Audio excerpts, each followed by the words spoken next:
sticking around.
Ready? Thanks, Justin.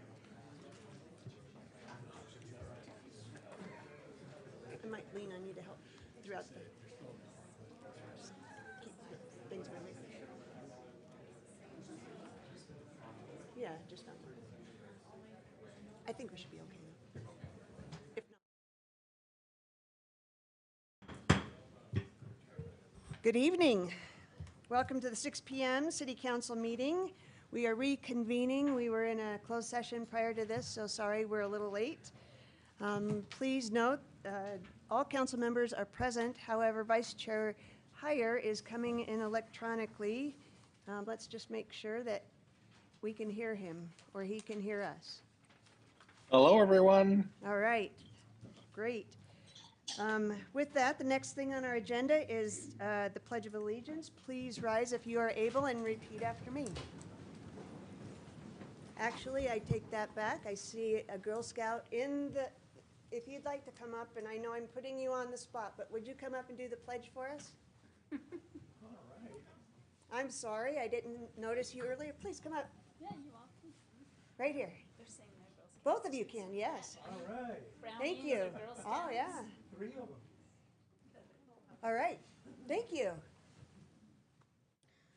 I pledge allegiance to the flag of the United States of America and to the republic for which it stands, one nation, under God, indivisible, with liberty and justice for all. Don't sit down real quick. Will you please tell us your names? My name is Nora Fish. Nice. My name is Ivy Telford. Nice to meet you. And my name is Emmeline Sexton. Thank you, you guys. Thank you, girls. That was awesome. Please take a moment of silence with me.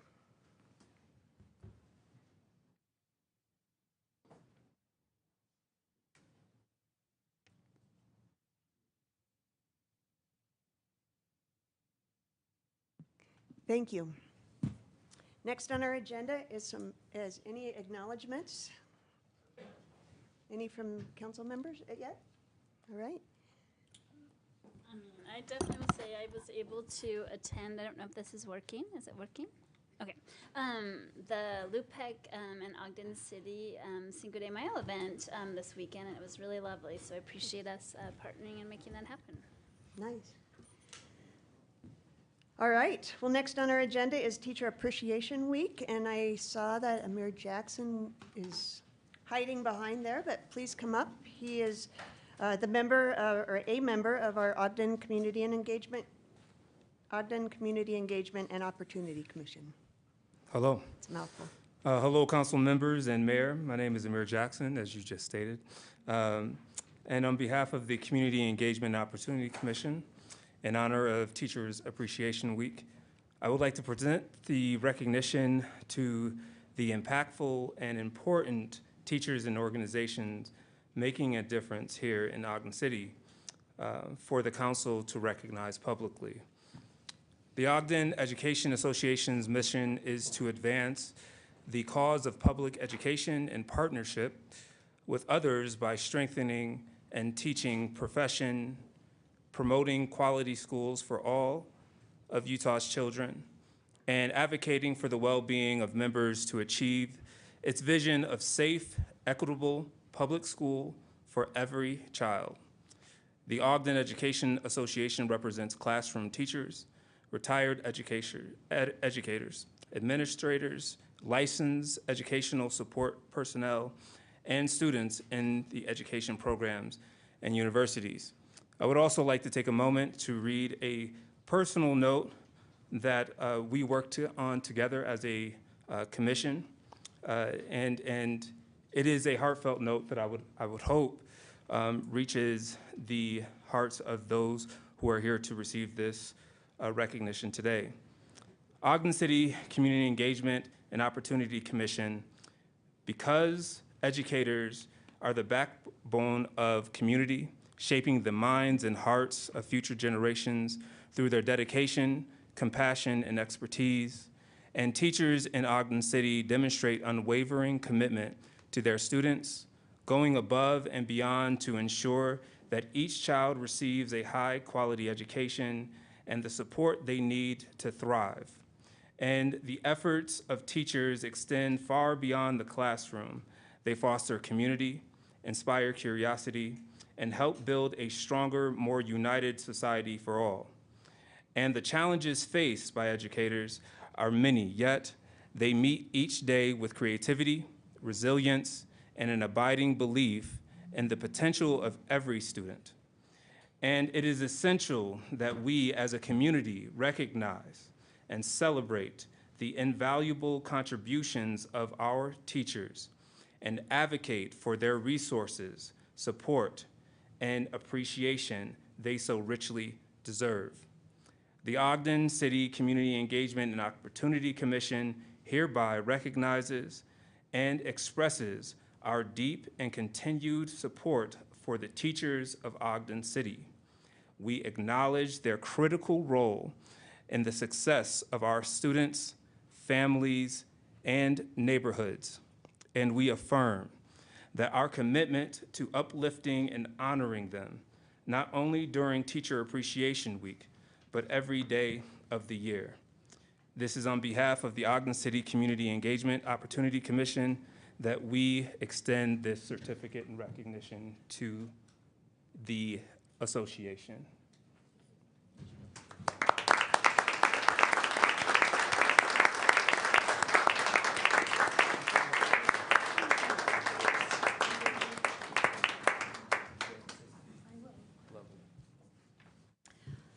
Well, thank you. This is an honor. I'm Kim Bager. I'm the president of the Ogden Education Association. And tonight I have our board members with us. And I just want to let you know, we really appreciate being recognized and that each of us are very proud members of the Ogden community to work in Ogden. We know our hearts are dedicated to all of our children in Ogden in making it the strongest education association possible for not only the children, but the teachers involved. And we'll stay committed through all this time, that difficult time ahead, but we will stay committed, and you can count on us in being part of this community. So thank you. Thank you.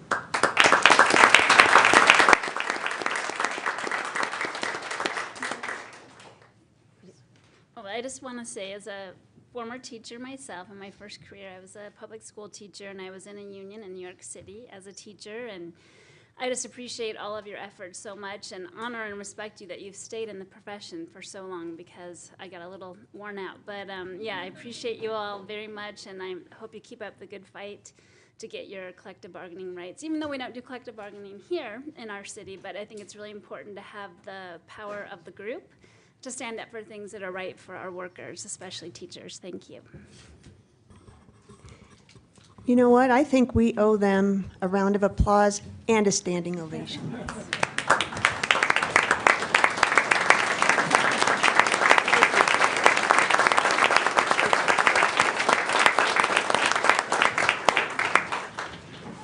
Thank you.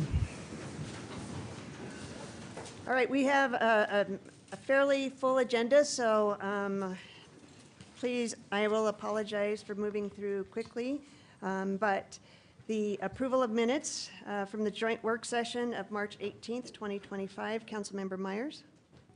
Madam Chair, I've reviewed the minutes and find them to be correct. Thank you. The regular meeting of March 18th, 2025, Councilmember Graff. Yes, Chair, I've reviewed those minutes and find them to be correct to the best of my recollection. Thank you. And the joint work session of March 25th, 2025, Councilmember Chaburka. Yes, Chair, those are accurate and very, very summarized because that was a very complicated meeting, but I appreciated the summaries. And I motion to approve all those minutes. I'll second. We have a motion by Councilmember Chaburka, second by Councilmember Graff. This is a voice vote. All in favor? Aye. Aye. That passes. All right, next on our agenda is, there are a couple of public hearings. The first one is the proposed fee and budget amendments for the Marshall N. White Community Center. And I think Justin Anderson is going to do that. And Ginger Myers, thank you. Thank you, Chair, members of the council. So, yes, me and Ginger, who's the Assistant Director of Recreation, is here to discuss the Marshall N. White Community Center tonight and the proposed fees. So if you've been over recently on 28th Street between Grant and Lincoln, you will see a center that is getting very close to opening, and we are looking forward to the opening event. And I just would like to bring it up tonight that on May 22nd at 5 p.m., we will be going through and having a ribbon cutting and a dedication ceremony that night, and also a community open house. So we'd love to invite everybody to come and see the great work that has taken place over there. But we are here tonight also to consider the proposed fee structures for this new center. The fee structure will replace the previous fee structure for the center, and the new fee structure is based in part in working with some financial consultants and others for our financial operations review to make the center successful. So there's a couple things. First of all, I'd like to point out that the proposed fees include resident and non-resident fees, as well as fees for activities during operation hours and after hours. So there are, with non-residents, you'll see up there a little asterisk or star by some of those that the non-residents will incur an additional 30% cost. And that's consistent with the fees with the previous Marshall White Center as well. And then also after-hour costs have an additional $50 for non-pool rentals and $100 for pool rentals, and that is for staffing time to be able to cover those costs. So you can see there that we are proposing that for the full pool, that during operating hours would be a full pool rental of $300, and then again you'll see the costs for after hours, and then half the pool would be half the cost at $150 an hour, and then also an additional cost for after hours.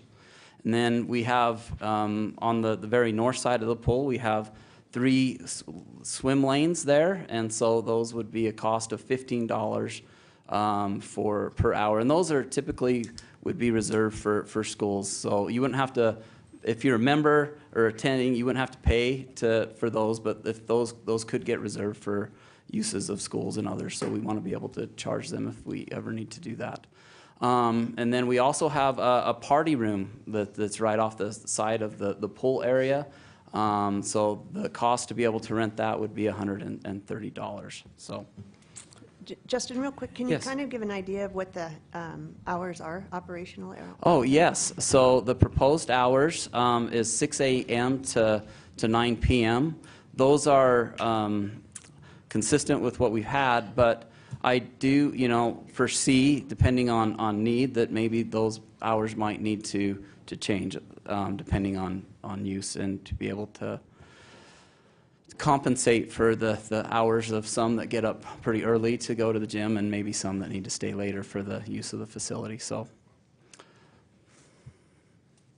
the indoor facility rental fees. So we have some meeting rooms and some fitness rooms. Again, those would be exclusive if you rented them out for $35 an hour, and then also if you needed to do it after hours, you can see the additional costs. Like I said, there's a kitchen in there. The kitchen is very nice.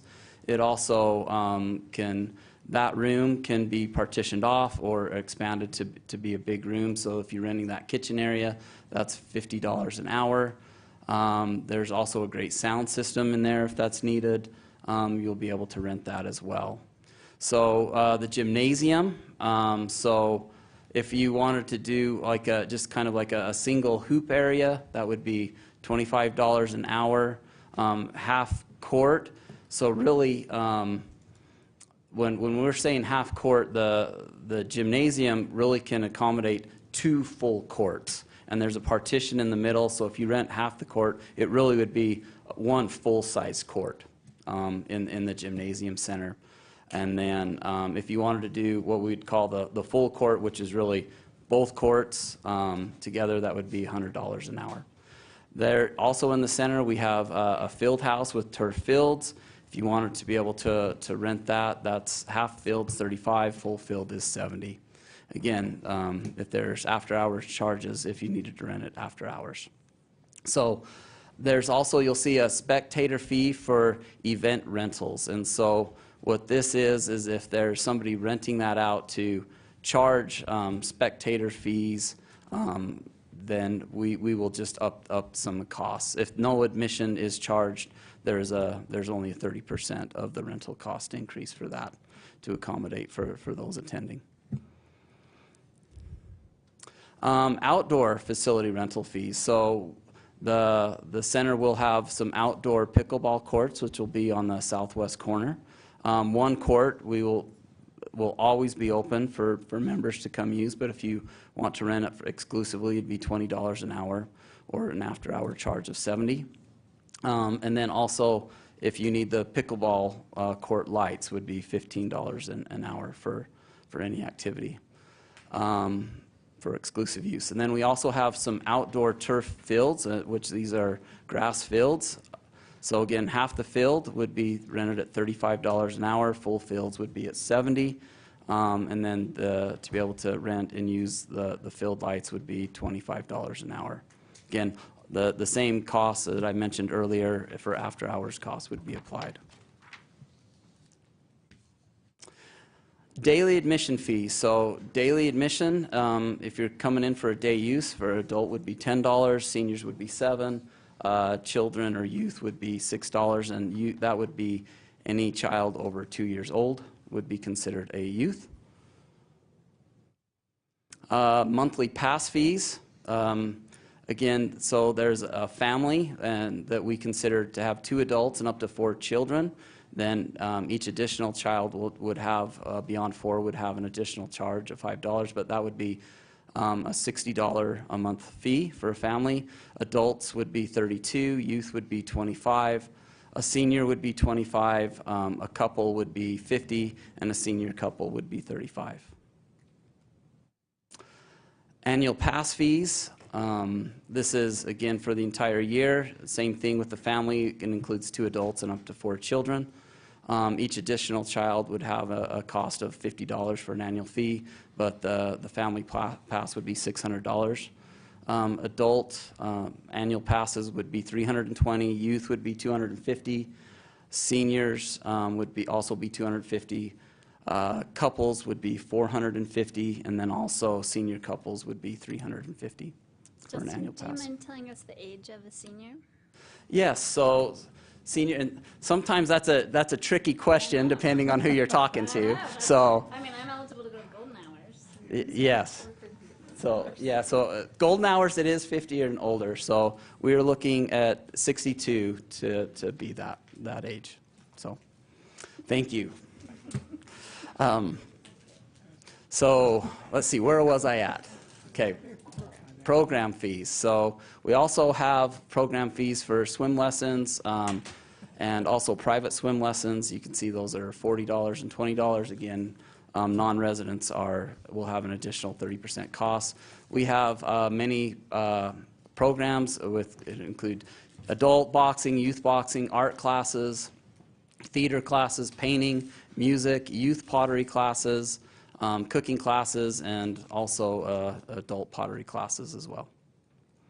Now, most of those are $30. Again, the pottery classes and the cooking class are $60, and then the adult boxing is $35.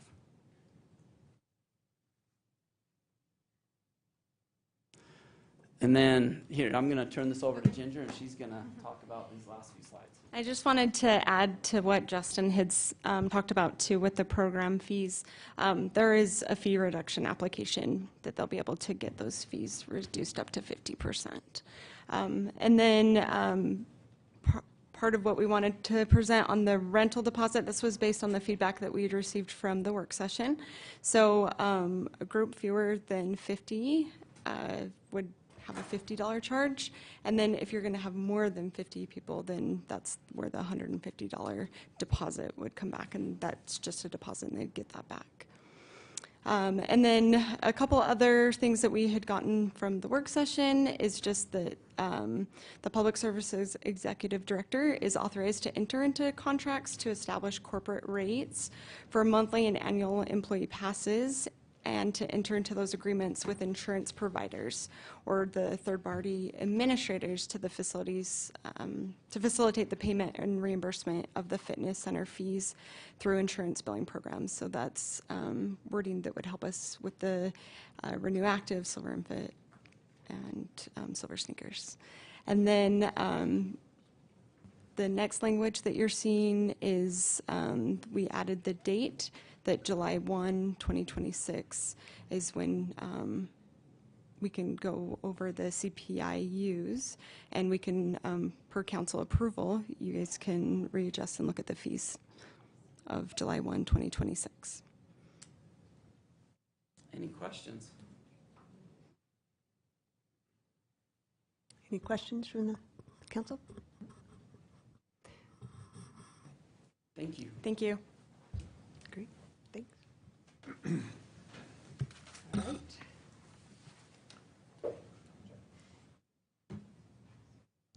I think should we take public input on each one of these? I think no. Justin first, okay, thank you. Justin Sorensen, sorry.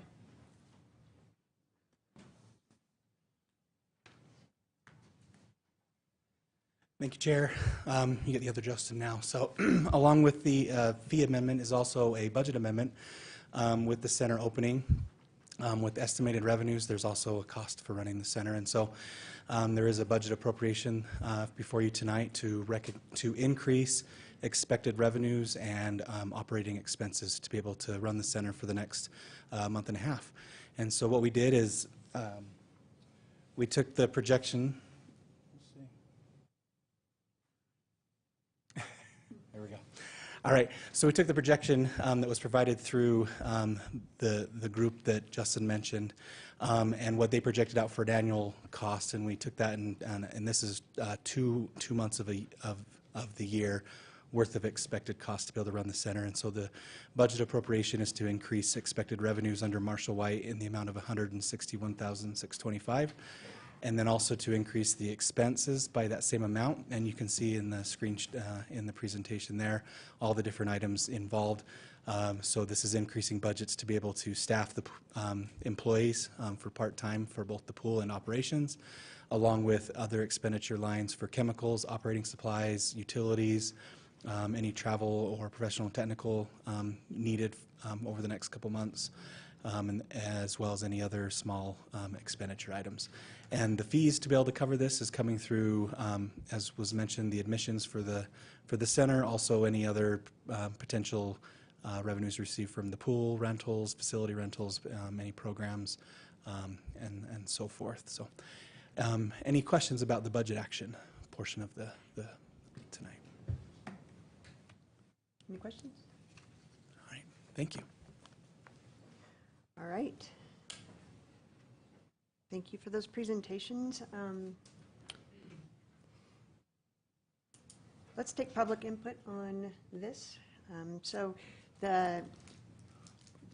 this will be public input for just the Marshall White fees and or anything to do with the budget for the Marshall White Center. Laura Lewis, Ogden City. These fees are still a little confusing to me, and I don't know if this is the place to discuss them, but I do have one issue. Ogden, this is going to be the only city that charges for outdoor pickleball courts, with lights included. We don't pay extra. We can go to South Ogden and play for free from morning till late at night. And so I think that's kind of hard to justify to play on those. And from what I understand, if we want to ensure that we have a court even to play on, we have to pay the $24 to play on it, plus another $17. That's pretty pricey. It doesn't, I can join I do join a private club, and you're starting to compete with prices in private clubs at those rates. And then the question is, I pay a $7 fee, and then how do I guarantee that once I get in there, I have access to the activity I want to use? Is that an additional charge? Or I'm sure there's a limit on how many people can be on a basketball court or one of those pickleball courts. And how is that going to work? And how are you going to keep that fair so that everyone gets an opportunity? Thanks, Laura. Any other questions about the fees?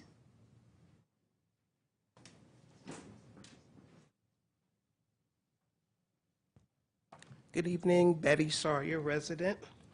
I didn't hear their opening comments, so I'll follow up with staff to see what I missed.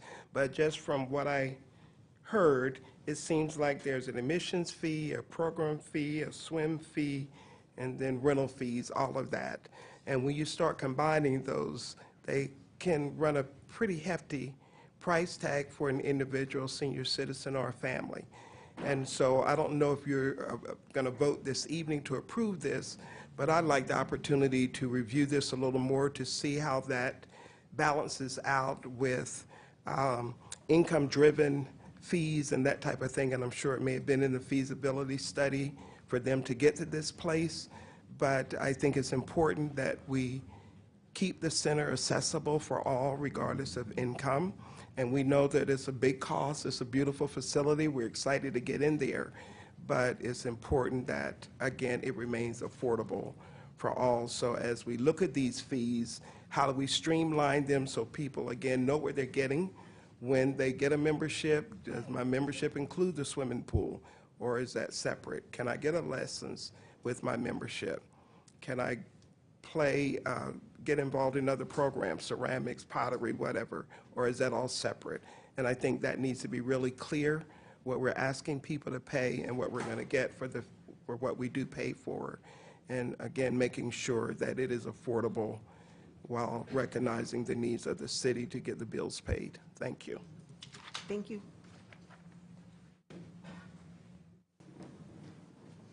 Any other questions about the dinosaur park?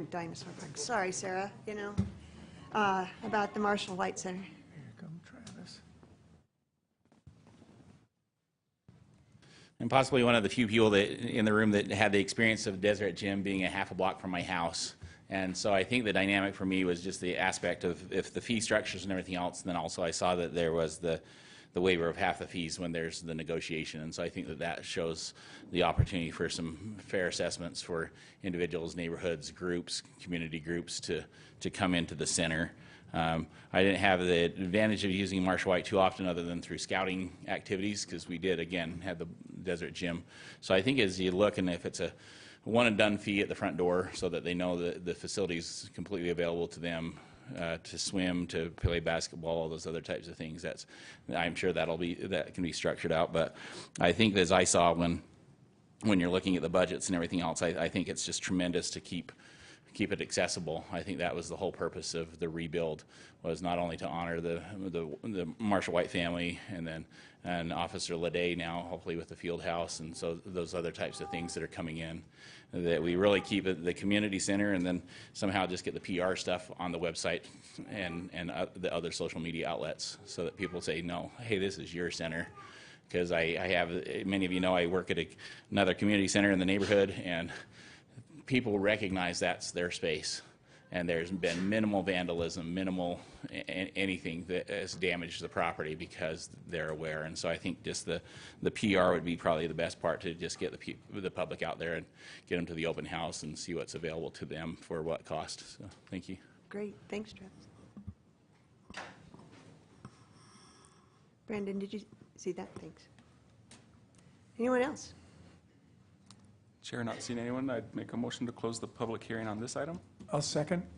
We have a motion to close the public hearing by Councilmember Ritchie and second by Councilmember Graff. This is a voice vote. All in favor? Aye. It's gonna be one nay. Any opposed?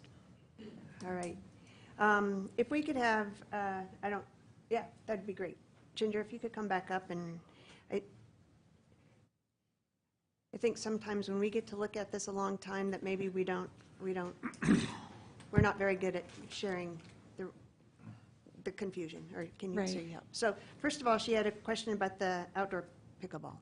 Yes, so when a membership is purchased or a daily admission, pickleball courts inside and outside will be able to be used.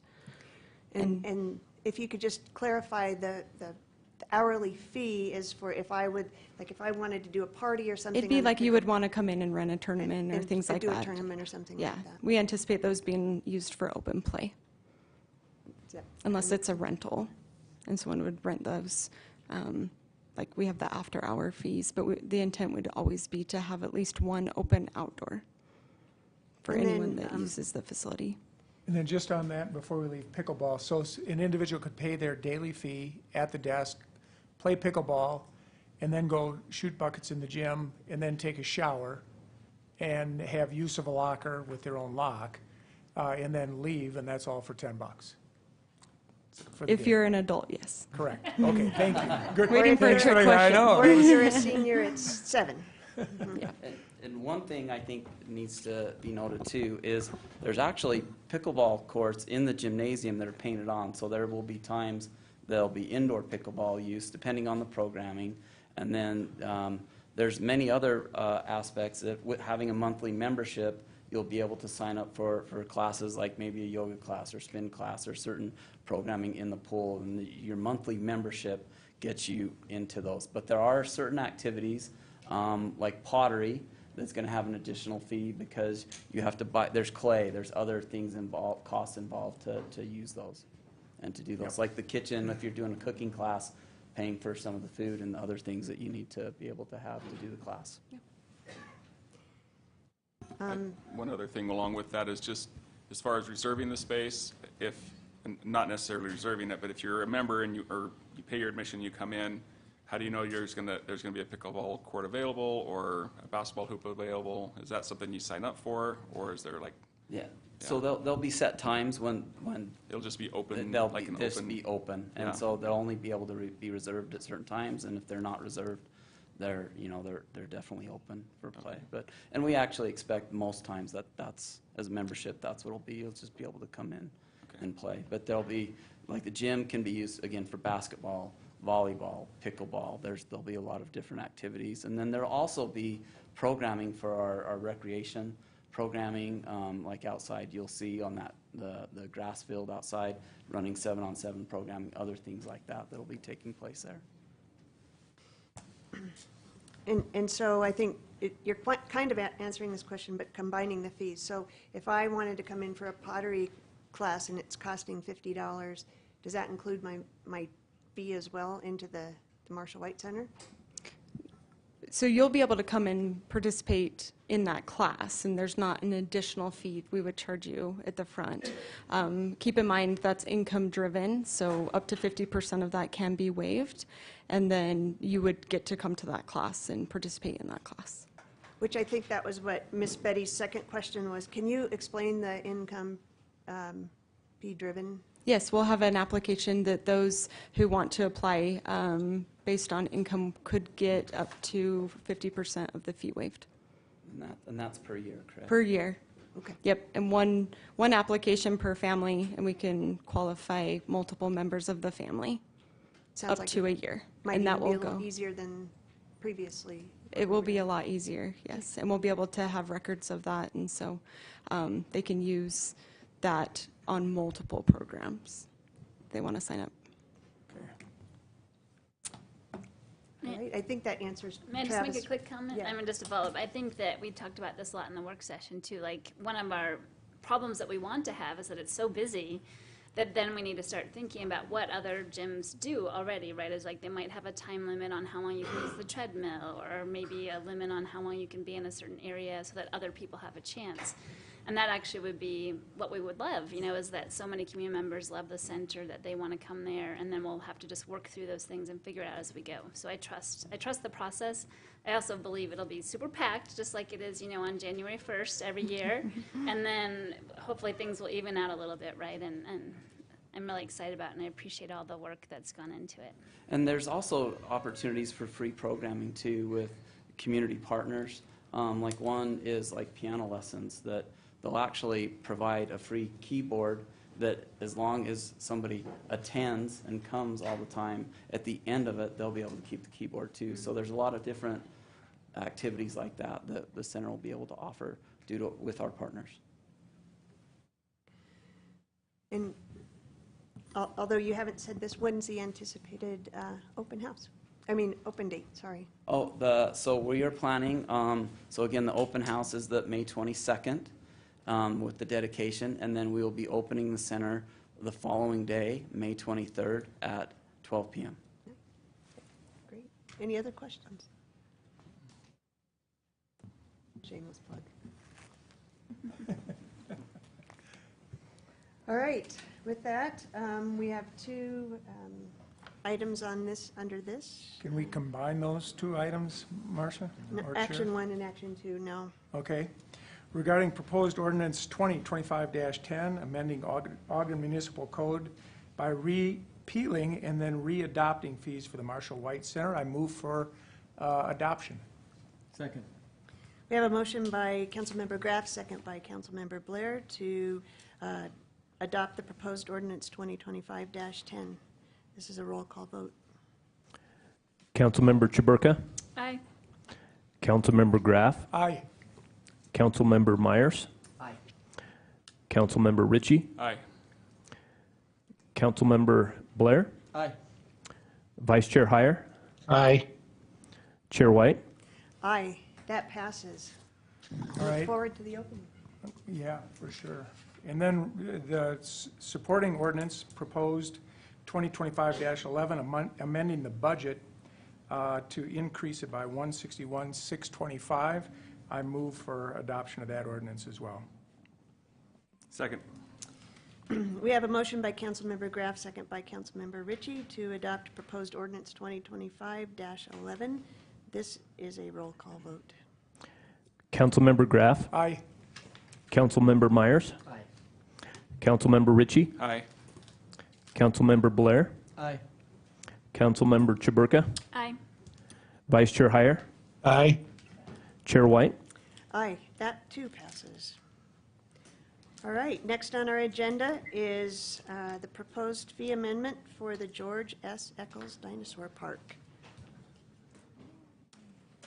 I'll try not to. Hey, I know, I'm like, you got a busy day today. I know. You know what? I'm going to introduce you real quick. So, you know, with us, we've got the new, I'm still going to call you new director. 106 days. Yeah, 106 days in, right? New director of the Ogden Eccles Dinosaur Park. We have Sarah Mira with us, and also I want to recognize Shane Lyons in the audience too.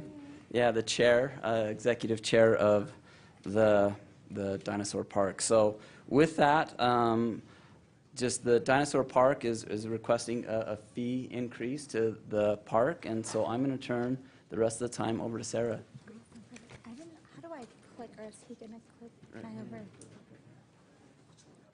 I should ask that. Oh, perfect. Thank you. All right. All right, here is my quick agenda. I know I've already presented this in the work session, but so I'll keep it short and sweet. Obviously, oh yeah, Shane did the animations. I have to give him credit for all the fun dinosaur animations in the presentation. So first up, obviously, as Justin already said, I'm the new executive director at the Dinosaur Park, and I just have listed here our other directors, our board of directors, and our executive board. As Justin stated, we are requesting to increase our annual, or not our annual, our admission pricing from $8 to $12. The last time that this request was made was 10 years ago. So for the last 10 years, we've had it as $8. And so to keep up with livable wages and the upkeep of our dinosaurs and our fossils in our museum, we're requesting to go from $8 to $12. This is just a little comparison of our local competitors as well as our other fellow dinosaur parks around the state. As you can see, we're pretty competitive already here with our local other museums and places that you can go and visit. And then we're about half the price as the rest of the dinosaur parks across the state. Coming up, with increased admissions comes increased attractions. We do have our new hatchery building that will be coming soon, probably in the next few months. I don't have an estimated date yet. You know how construction goes, where we will be able to build our own sculptures and exhibits in the hatchery, which will be really fun to increase the amount of attractions we have around the park.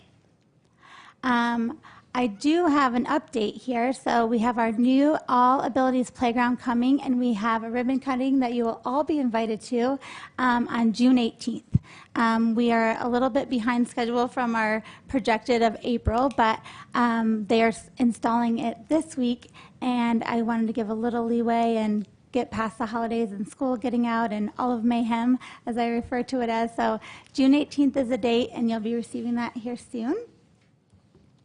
I'm really excited about this All Abilities Playground. It is replacing the original playground that was about 30 years old.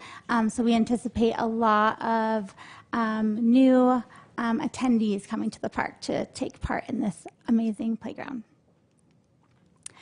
Here's just some fun data around our attractions and our marketing that we've been working on to increase our daily foot traffic as well as our economic impact.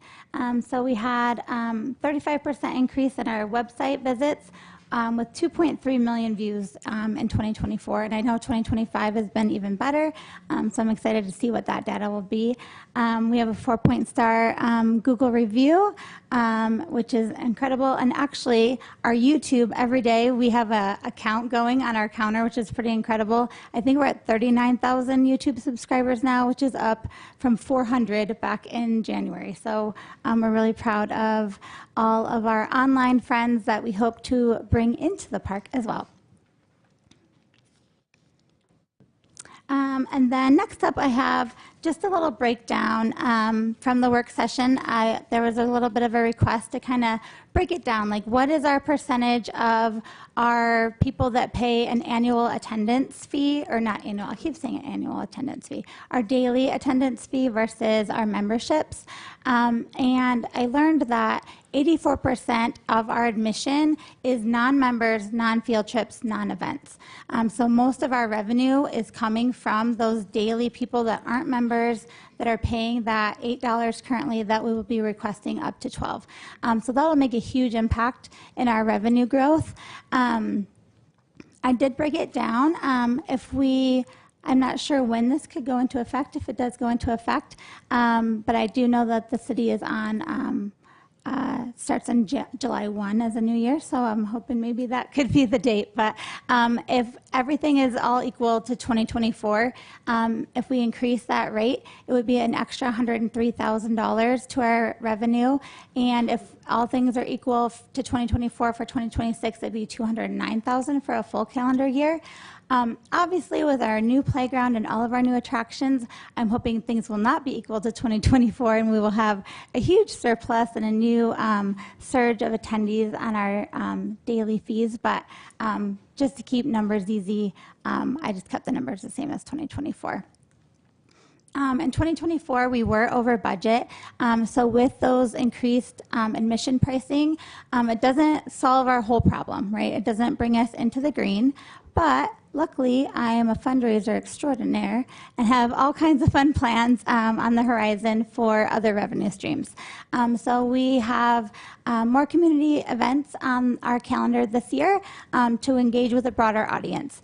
So beyond that field trip, and parents and families, we want to bring in grown-ups and bring people back to the Dinosaur Park that may have forgotten about us. You can also host private events, birthday parties, weddings, etc. And along with those increased events is increased sponsorship opportunities. Also, stay tuned. In the works, we will be most likely holding a golf tournament. So once I get that date, you best believe you'll all be invited to come and partake in that, as well as grants that we've already received this year. We're almost at $20,000 in grants for this year that are new that we haven't received before. And I plan to apply for the Utah Office of Tourism grant, which is for out-of-state marketing, and also to engage with public and private foundations as well. With this request to increase our daily admission, we are not increasing our membership fees. Those will stay the same to make it more accessible for families this year, and just to give them that one little bump, and hopefully make those look even more attractive. All right, short and sweet, I promised. So thank you so much. Thank you to the council for all of your feedback during the work sessions, and to Mayor Nadolski for his support as well. Thank you. Great. Are there any questions? I don't have a question, but I remember us talking about there will also be a playground outside of the park that you wouldn't have to pay admission for, correct? Sorry. okay. You were walking away as I was trying to get I know, it all I'm like, out. whoops. So that is a future project that I know I've learned that the city is pretty excited about, and that is on our future plans for sure. So that would be separate. So this new All Abilities Playground Phase 1 is what we're calling it, is inside the park, which is replacing our old playground that we had about 30 years Well, I old. spent many days. Many days there, I'm sure. And for anyone wondering, yes, the tree slide was recreated because I know that was a favorite feature. And there were some really cool legacy pieces that people were concerned about, and those are still in the park. We just relocated them as kind of like an exhibit and an auxiliary climbing space. But phase 2 of the All Abilities Playground will be for the public. So, and I'll stay here. Great. Any other questions? All right, thanks, Sarah. Yeah, thank you. This Recording in progress. This too is a public input. Is there anyone that would like to get up and talk about the Dinosaur Park new proposed fees?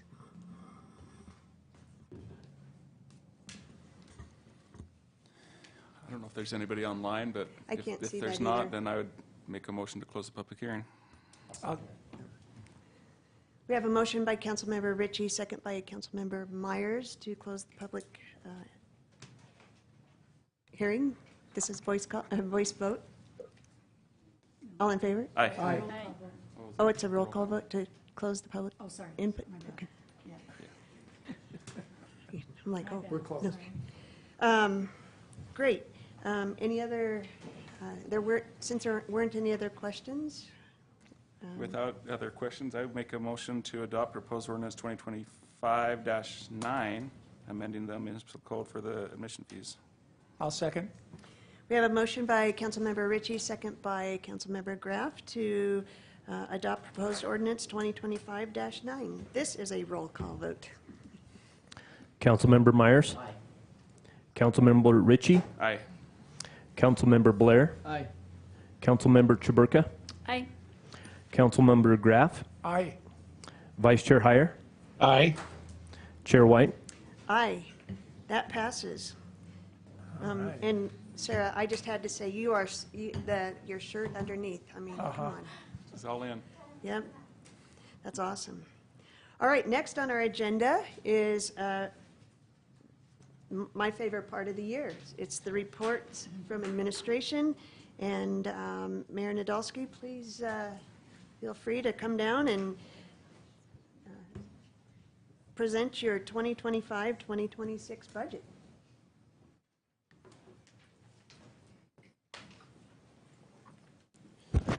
Thank you, Chair White, members of the council, staff of the council, and members of the administration. I'll just start by saying if this is your favorite night, we got to work on your entertainment. Yeah. It is actually not just an honor, but also an exciting opportunity to be here tonight to talk to you about my proposed budget to the Ogden City Council for fiscal year 2026.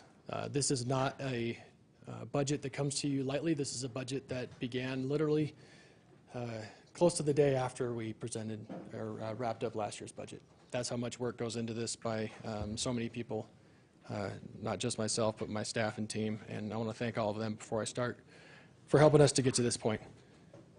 I'd like to maybe just take a brief moment and look back in time and remind ourselves where we are, where we were, where we are now, and where we're headed. As I do view, and I want to help make sure that that we collectively view each budget as a step in a process of adaptation and adjustments, a process toward further refinement and highlighting and accomplishing my priorities as your mayor, but also making sure that we're continually achieving improvements over time so that when we look at cost efficiencies, potential for cuts in services, that those services aren't cut, that those services remain available for our community. That we're not doing these things recklessly, that we do them adaptively, carefully. We do them with a scalpel, not a hatchet, I guess you could say. To make sure that the people that are involved in the work that we do are treated with kindness, treated with respect, and that we are not flippant about the role that the people play in the work that we do and the services that we provide. So all the way back into January 2024 was my inauguration day. I stood before you that day. And I presented to you what was our 100-day plan, and that was a blueprint for a stronger Ogden. And if you remember in that blueprint, I did present to you a vision for our community. It was a vision that was based on building an environment where our people had access to opportunities for them to level up, opportunities for them to thrive. And we spent our first 100 days very carefully. It was very clear where we were going to spend it in terms of community engagement and partner engagement, but also spending that time meeting partners and establishing what core values we found to be important. Values that included service, collaboration, efficiency and innovation, and making sure that our workforce were wrapped around the core values that we espouse to make sure that we're serving the people that we serve each and every day. Shortly thereafter, I presented to you my first budget as mayor, the FY25 budget, the budget cycle that we're currently in. Looking back now with some experience, I will say that that budget was mostly built for me when I got here. It was fun to finally have an opportunity as your mayor to build a budget to present to you today that started with me and ends with me today and will be passed along to you. As many of you know, in January 2025, we held the first of what we could find the State of the City. And at the State of the City event, we presented what I call the Ogden Way framework. The framework is, again, a review of the core values that we prioritize, and also a mission that our staff follow, and that the mission for our people as employees is rooted within delivering for a vision for our broader community. And that the Ogden Way is not just a mission, a vision, and values. It's also a framework for us to start to develop efficiencies within ourselves, but also to multiply ourselves and to make sure that we are multiplying our collaboration with the community through a set of principles and a framework that we call the Ogden Way. The Ogden Way being 7 pillars for human success. And within those pillars, we provide specific services, not all of which provide for the full human experience. But if we look across the full spectrum of partners that we have in our community, that we have the opportunity to become a lot more aligned, and for us to become, or for us to start to derive efficiencies through alignment, not just within the city government, but also through our partners in the nonprofit, government sector, and private sectors. Since that time, we've been doing ongoing community partner engagement. I'm really proud to say that we've had really great meetings and have been developing a ton of progress toward building key measures where we evaluate our current condition as a community throughout each of the 7 pillars of the Ogden Way. That the current condition will begin to inform our desired condition so that we as a city and a coalition of community partners can then identify a future and a desired condition and start to measure shared impact across all organizations for the entire city. That work continues to today, and I present to you our January 2025 current FY26 proposed budget as another step toward that continued alignment with our entire community. This is an effort that will eventually culminate in dashboards which will include key performance indexes for internal performance within the city. And those KPIs are important to mention because we'll be talking about pay for performance as well. And as we talk about pay for performance, we'll also be in a position in the coming year to be in full implementation mode around the Ogden Way, where we've identified key partners, partners who will deliver services that provide for the 7 pillars of human success, that we collectively can begin to create the opportunity or the environment where our people have access to opportunities. But before I ever built a budget and present a budget, I want to be very clear that the budget is here, thankfully, for the people that live here, the people who pay taxes and provide for our opportunity to be here. And as we look at the household within Ogden, it's important to recognize the pressures that our people are under each and every day. If we look at our census numbers, we know the median household income within Ogden is around $70,000. If you've gone to the grocery store or bought anything these days, you know that that doesn't go as far as it used to, especially when you start to look at the cost of housing. Housing has become a primary pinch point for people to not only find opportunity and build wealth, but also to make ends meet day to day and month to month. Add on top of that the costs of food, childcare, medical care, transportation, things like internet and mobile services. And this formula, which is based on specific data, doesn't even include the cost of utilities and electricity, et cetera. But you start to spell a picture of where people are struggling.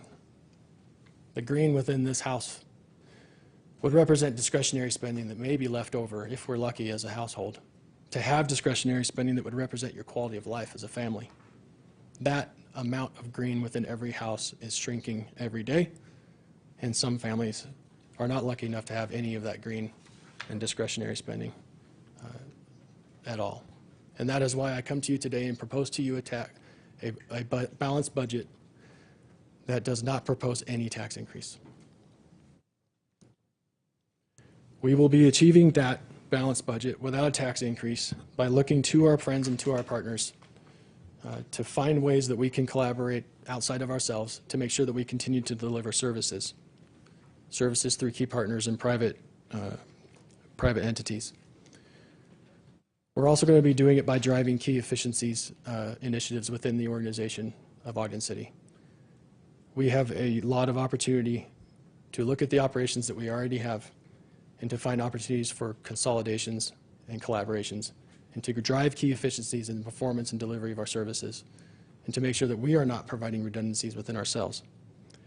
But frankly, getting there has been challenging. Getting there is adaptive, and it has been a struggle because we don't always have alignment within ourselves. So that is the consequence of not doing everything all at once. But the benefit is that we're not hurting our people. Our tagline is a city of service and a community of opportunity. This tagline encompasses the fact that we are a city of employees that provide services to our people so that we can create a community of opportunity for the 90,000 residents that we serve. Our mission is fueled by a champion's drive and an unwavering commitment to service. We innovate and we collaborate to overcome challenges, foster opportunities, and create an environment for our people, businesses, and partners to earn success. And the vision for our community and for our people is a safe, vibrant, and thriving community of opportunity where you and I grow, connect, and succeed. The Ogden Way, in addition to its key pillars, including public safety, lifelong learning, including pre-K through 12 education, post-high school education, workforce development, certifications, and continued lifelong learning. Stable neighborhoods and access to housing, having access to a vibrant economy that works for you, having strong infrastructure that provides for our day-to-day needs, and having an active and healthy lifestyle, and making sure that we have meaningful connections with one another. These are the pillars of human success. These are the pillars that we seek to align ourselves. And they are the pillars of which I present to you our balanced budget today without a tax increase. The Ogden Way has become the guiding force and also the thing that we continue to wrap ourselves around to make sure that we continue to achieve adjustments toward more internal efficiencies and alignment.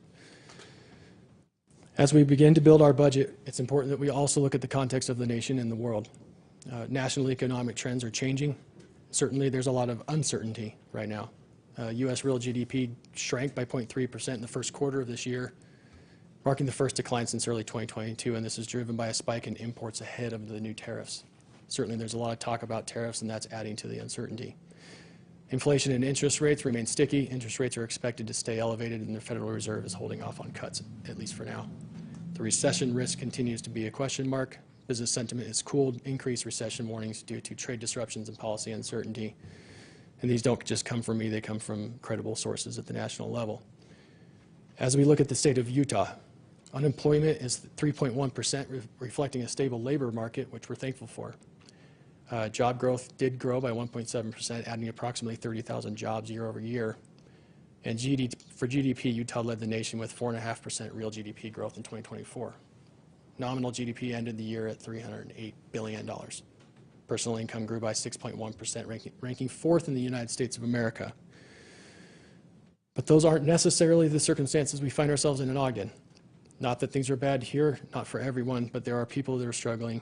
And if we look at our specific outlook, we do have unemployment that is slightly higher than the state average, although seen as also healthy when you compare it to nationwide averages.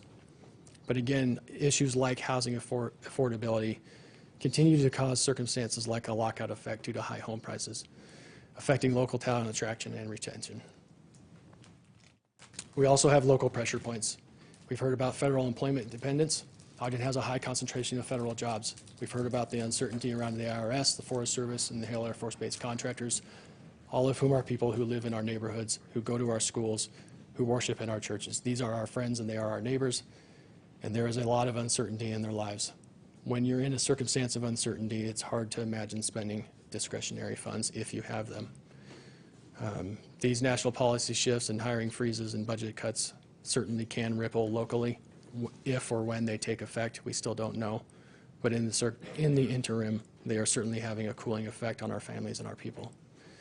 The housing market continues to have high rates of corporate ownership in Ogden. There are corporate ownership that are in rental, and that is limiting the supply of houses within our community. We are a built-out city. Approximately 7% of our land is available for development, so we cannot build ourselves out of this housing crisis. And this high rate of corporate ownership is reducing opportunities for families to own homes. Supply chain and policy impacts through the federal trade policy and inflation can increase costs for Ogden-based manufacturers and suppliers as well, and that is a sector where we've made a lot of inroads and progress in recent years. All of these factors combine for a time that is important that we present to you a very conservative budget, a balanced budget, a budget that doesn't take any circumstances for granted and also does not take any liberty with the people that we have and the money they do or do not have in their pockets. We'll be diving more into the specifics. This is a very broad overview for tonight.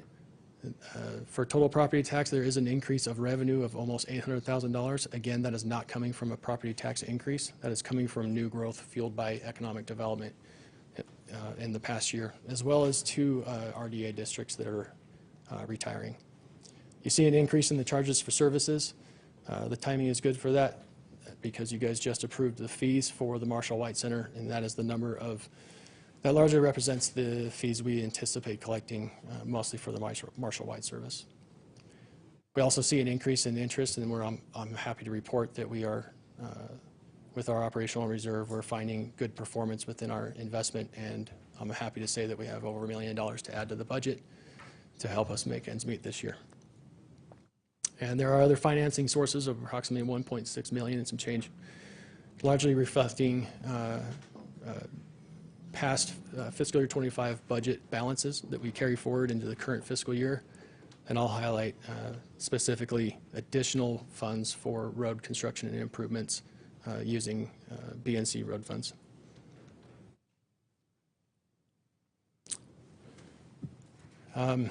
You'll see the FY25 versus FY26 budget numbers. You see the large change of $20 million for Ogden City Corp. That is a carry forward, not a largely, almost half of that is recognizing the CIPs that we've already addressed in our budget openings during the current fiscal year. And so this is a house cleaning and making sure that we are truing up in the current budget. Almost $8 million of which includes the projects for the jail, the All Abilities Playground, as well as Union Station. You'll see an increase in the building authority and some changes in the redevelopment agency. Again, these are details we'll get more into in the work sessions ahead, but we are thankful there is no increase as well in the Weaver Morgan strike force. How are we achieving a balanced budget without a tax increase? We are looking at a number of consolidations within our workforce. These consolidations are not official now until, but we are striving to use these consolidations to try and improve efficiencies and delivery of services. Our marketing group has been very diffuse. We are working on bringing that marketing group together to create, for the first time, an actual communications team in this city. We don't currently have a communications team, never have. And because it has been so diffuse, unfortunately the room is full tonight, in part because we have been rather unorganized in our communications apparatus and group. So I wish to develop a communications team for this city so that we can have a professional communication moving forward. We have facilities that have been placed within different divisions and departments that we'd like to consolidate and make sure that we're providing internal services for each of the departments, therefore achieving efficiencies. We also are looking at our cultural services group and finding ways to do the same, as well as our bacon and business licensing group. The budget also is reflective of a number of efficiencies, including paying off some debt early so that we can get rid of interest burden, a number of community partnerships, permitting code and business licensing and the second floor consolidations, AI innovation, the Archie chatbot, which can take place of personnel services, in-house expertise being maximized rather than going outside of the city for contractor help, which has become expensive. We've revised our purchasing policy, some of that with your help, to make sure that we are not, that we're still transparent and accountable, but that we are not spending inordinate amounts of time making it through our own purchasing policies and procedures. We're working on 311 customer service, which you'll learn more about, and we're hoping for a fall launch of a full customer service apparatus using our AI and innovative techniques. And we also have a $300,000 Clean Fleet grant and training prop, thanks to some ingenuity from our fire department. We have recognized a homeless medical advocate grant that we are getting from the state, as well as realizing efficiencies and savings from the new interfacility ambulance transport that you guys approved last year, which takes the place of a full-time team and saves us approximately 50 to 60% of the costs versus the traditional approach. As you know as well, last fiscal year we also approved an additional grant writer. So I wanted to share with you the progress of our grant writer positions. For the police and fire grant writer, from July 24th to 25, we had 23 grants applied for and nearly $4 million in potential funding pending. And from May to June 2025, 4 additional grants for an additional $4.6 million in additional funding potential. Those are all grants underway and submitted, and large amounts of money potentially coming to our community to help offset tax burdens for our people. For the new public services grant writer, we have 16 grants applied for over $18 million in potential funding, as well as 4 additional grants in process, the amounts of which are yet to be determined, but will no doubt add up in the millions. Ogden City compensation for our employees has been a long time journey. There was a time where I was in your seat and we were woefully inadequate in how we were compensating our employees. I am proud to say, and thank you with your help in the last year, as well as a lot of work from our staff. We were able to do a really broad market survey last year of similar sized cities, and get ourselves to average for our compensation. And it is our intent that we provide a workplace that our people are a part of, our people are proud to be a part of, that compensates them fairly, and that now that we have done the hard work of getting there, it's my intent to help us stay there. And so I want to make sure that this budget and any proposals for compensation, both for the general employee, but also for the sworn and non-sworn within our public safety agencies, keeps pace with inflation. That's what brings us to today, May 6th, for my proposed compensation plan, which we hope to implement on July 1st. For general employees, we're proposing an increase of 2.97% cost of living, combined with a 1.5% merit increase that would be based on performance, again, reaching back to KPIs as well as annual performance reviews. For public safety and sworn employee, proposed increases would be 2.9% cost of living increase, with a merit increase on their anniversary date based on adopted STEP programs.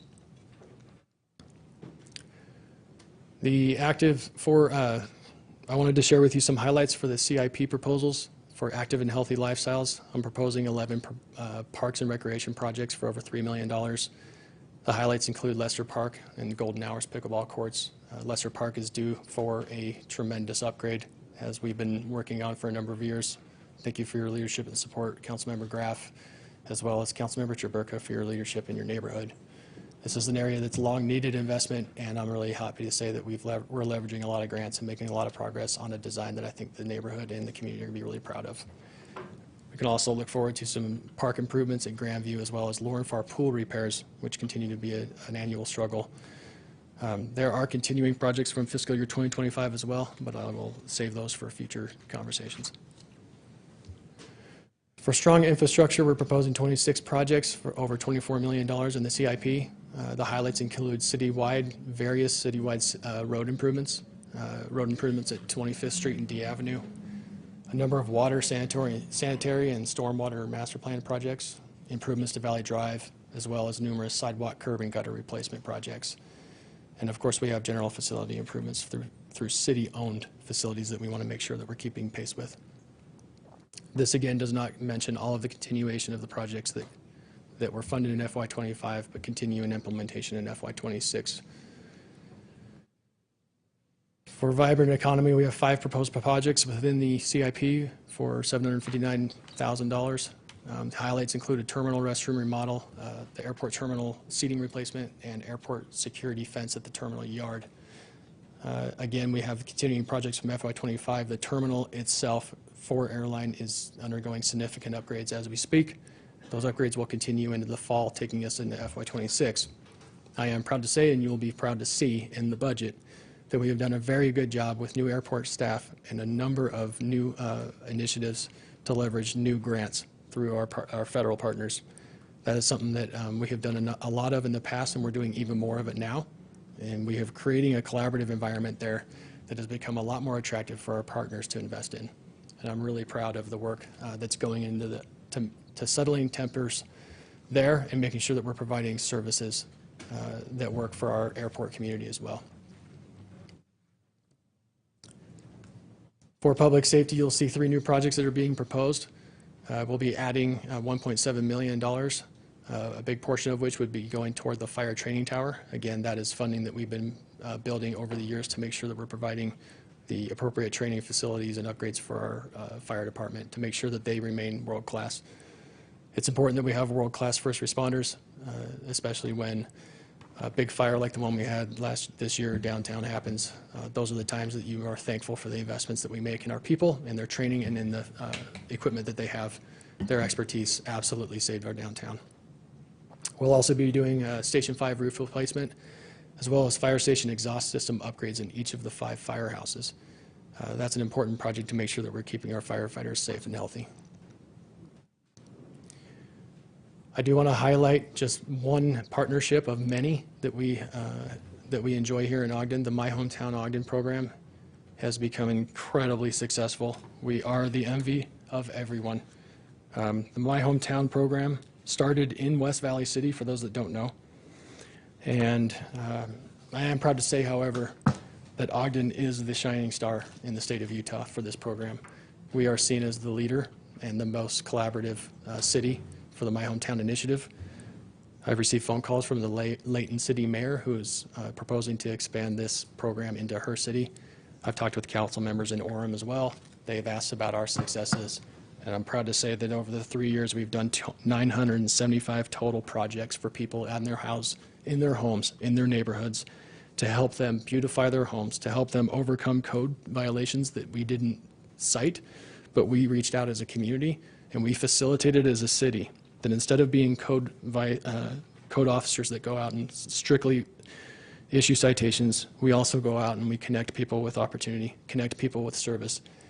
In the My Hometown initiative and the 15,335 volunteers that have participated in this program in our neighborhoods in Ogden alone, for a grand total of 49,640 hours of service, beautifying our neighborhoods and stabilizing our homes and helping our families and our people. These are the kinds of programs that I wish other cities around the world will have, and I'm proud to say that the My Hometown Ogden program is expanding to numerous other cities in the state of Utah based on our model. Cities are clamoring to have this program in their neighborhoods, and I believe, in short order, this program will be all across the state of Utah, then will expand across the country, and potentially even the world. These are the kinds of programs that can help us achieve efficiencies within our own operations. These are volunteer hours that get work done that are priorities for our administration that we don't have to turn to our taxpayers to fund. This is public and private partnership at its greatest. This is the Ogden way at its greatest. This is the spirit of service and the spirit of collaboration to create opportunity for our people. And as we talk about the opportunity for our people, I would be remiss to say, or not to say, that we do have a community celebration coming up. That the Marshall White Center ribbon cutting on May 22nd is an opportunity for us to celebrate as a community. This is also an example of the compounding effect and the compounding impact of people across political generations. That it's not just those of us that are sitting here today or standing here tonight that made this project happen. There are a number of people behind me, most of whom are pissed at me right now, but who also contributed to the building of our community. We locked arms for a long, long time to make this happen, and it got hard. But look what can happen when we actually work on things together. I am still hopeful that even though we are in a moment of strife tonight within our community, that there is hope because we've been in moments of strife before. And I am heartened by that because sometimes that's what it takes for us to become closer. And look at the beauty, the stunning beauty of the Marshall White Community Center that can be accomplished when we do. Council members, we have the opportunity for recreation amenities for our people that we have never had, the quality of which this community has never seen, at a level of affordability which you approved tonight, for indoor basketball courts, volleyball, even pickleball, to have the James Lye Day Field House celebrated and dedicated at a coming event after the opening, to have access to an indoor pool for children to play, for people to swim laps, for our community members to have access for exercise classrooms, as well as classrooms including Head Start, arts, recreation.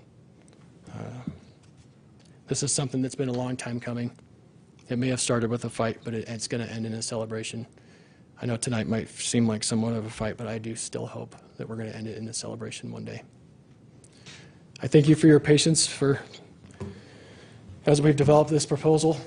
I look forward to your continued professionalism. I know that you will be taking your duty seriously, just as I have on my end. This is my opportunity to hand this budget off to you, for you to listen to the citizens, to listen to each other, to ask the questions of my staff, to which we will avail ourselves. I look forward to the 6 work sessions that I know the council has planned. And there is a link in my presentation for where that budget will be posted online, assuming y'all accept it for consideration this evening. I'm also understanding that you'll have additional events, including a town hall where you can get additional input from the public. And I just want to mention that the team that we have here at Ogden City, the team of professionals that work for me and with me, continue to achieve the gold standard for the GFOA annual budget cycle. I present to you a gold standard budget to make sure that we continue in that trend. Thank you very much for your time, your patience, your professionalism, and thank you to Ogden for the honor that it is to be your mayor. God bless you.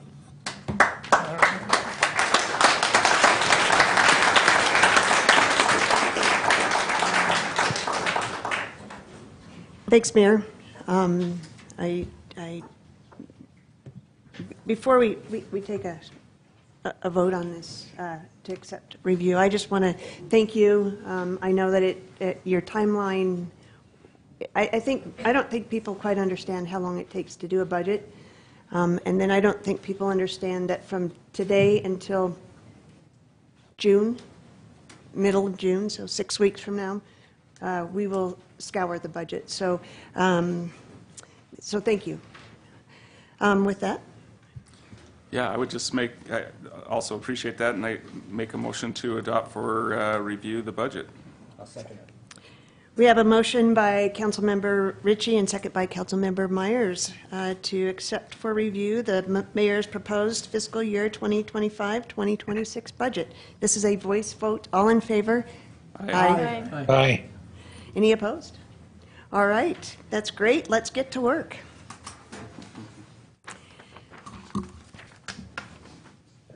All right, next on our agenda is public comments. There are quite a few of you in the chambers that I can appreciate that there's probably one, maybe a few subjects that we want to talk about tonight. In order to make sure that we move through this process quickly, if you have something to say, if you could just, thank you, Heath, for standing up and leading the charge, but stand up and get in line so that we can hear as many as possible. The other piece of that is please be respectful. No clapping or no booing, because there quite could be people talking about both sides of this issue. And so, yeah, if there's anything else that the council members want to say before we start. And then, Mayor, do you have any comments before we start, or maybe just to help understand your timeline of what you've tried to do and what you've tried to put out, and maybe that will help you understand where we're at today with this. Sure. I don't want to get ahead of what input the public wants to share with me. I'll just say that hopefully you all have shared or seen the information that we've consolidated and put out. I hope that was helpful. I also just want to say that I'm sorry, because I'm not sorry because this is a difficult job. I like difficult things, genuinely do. I'm sorry that I didn't do a good enough job for you.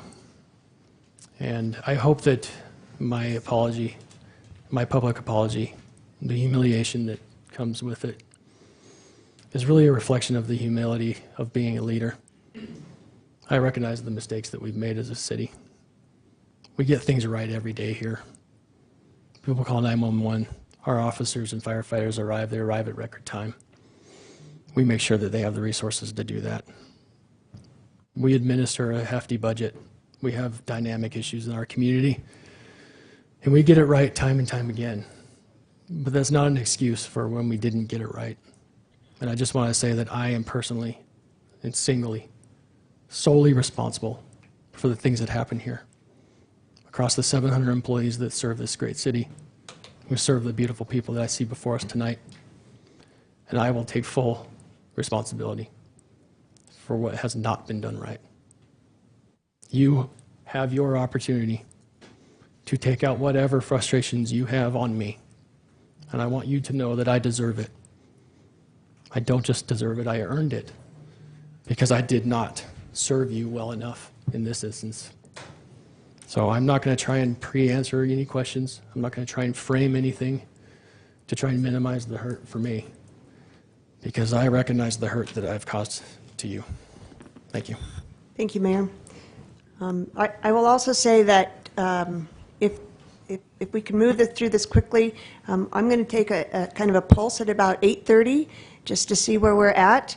And we may have to shorten our comment period up, but I really want to try to get as many people that want to talk up here. So if we can, again, move through our comments quickly, and again, we'll try to take a pulse. We actually might even take a little bit of a bathroom break. So with that, please get in line, and if we get done before 8:30, great. So thank you. Good evening, council members, mayor. Thanks for those comments. They're appreciated. I look forward to seeing more details in the budget. It's a good start. I like it. Thanks. For over 20 years, as you know, Ogden residents have used this footpath crossing a portion of the city golf course. It's not an official trail, but it's an important connector. We all know about the physical barriers that have gone in, and people have butted heads and people are upset, and it's understandable, and I'm glad that's been addressed. We've been told this change is tied to Ogden's insurance company through URMA. This isn't a perfect solution, but just hopefully something to start chewing on and thinking about a little bit. There are some legal precedents we can look at. None of these are exact matches,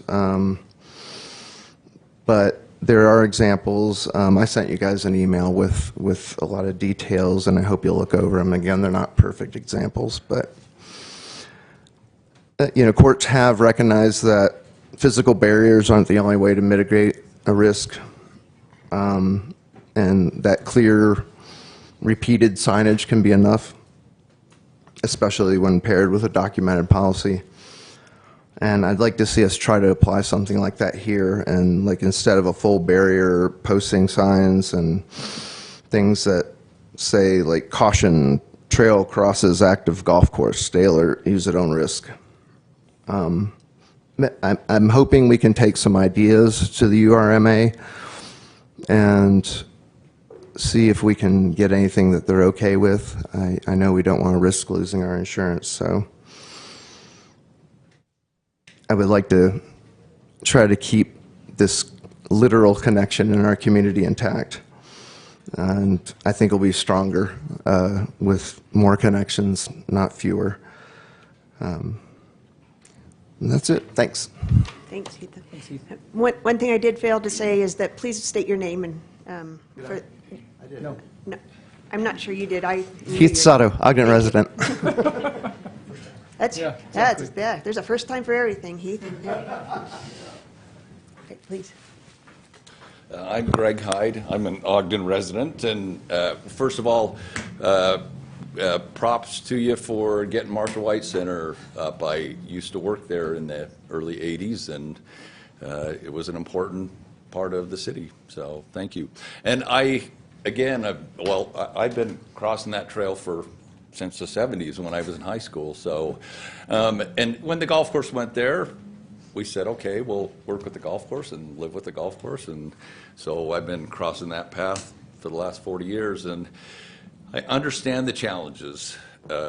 And I know I've been to Scotland and St. Andrews, and we had guys walking dogs on the golf course. They figured out a way to make it work. And I agree with you, like you just said, some kind of a signage that says, hey, you're entering a golf course. So I'm an avid golfer.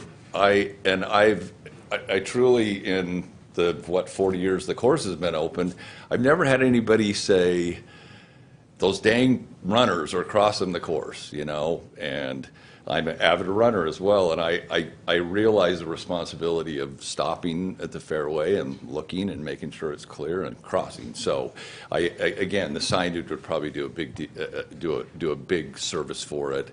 And if golfers are patient and runners are respectful of the golfers, I just haven't ever had anybody complain. They complain about the bushes, they complain about the uneven tee boxes, they never complain about the runners. So,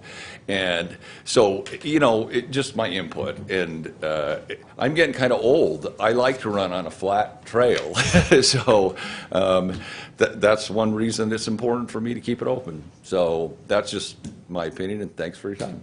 So, thank you.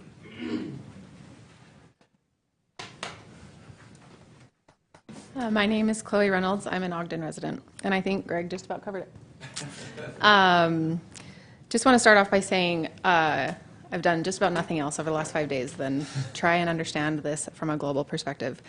And I've been to some of these meetings, not as many as you all have, that during these comment periods, there's a lot of redundancy, there's a lot of ineffective use of 3-minute slots, and so a significant number of the people here tonight have we've created a coordinated effort to make sure that all of our points are covered. We don't use too much redundancy. We all get to say what's important to us, but we make sure that we're efficient with your time as well as ours, so that hopefully by 8:30, Marcia, we are wrapped up.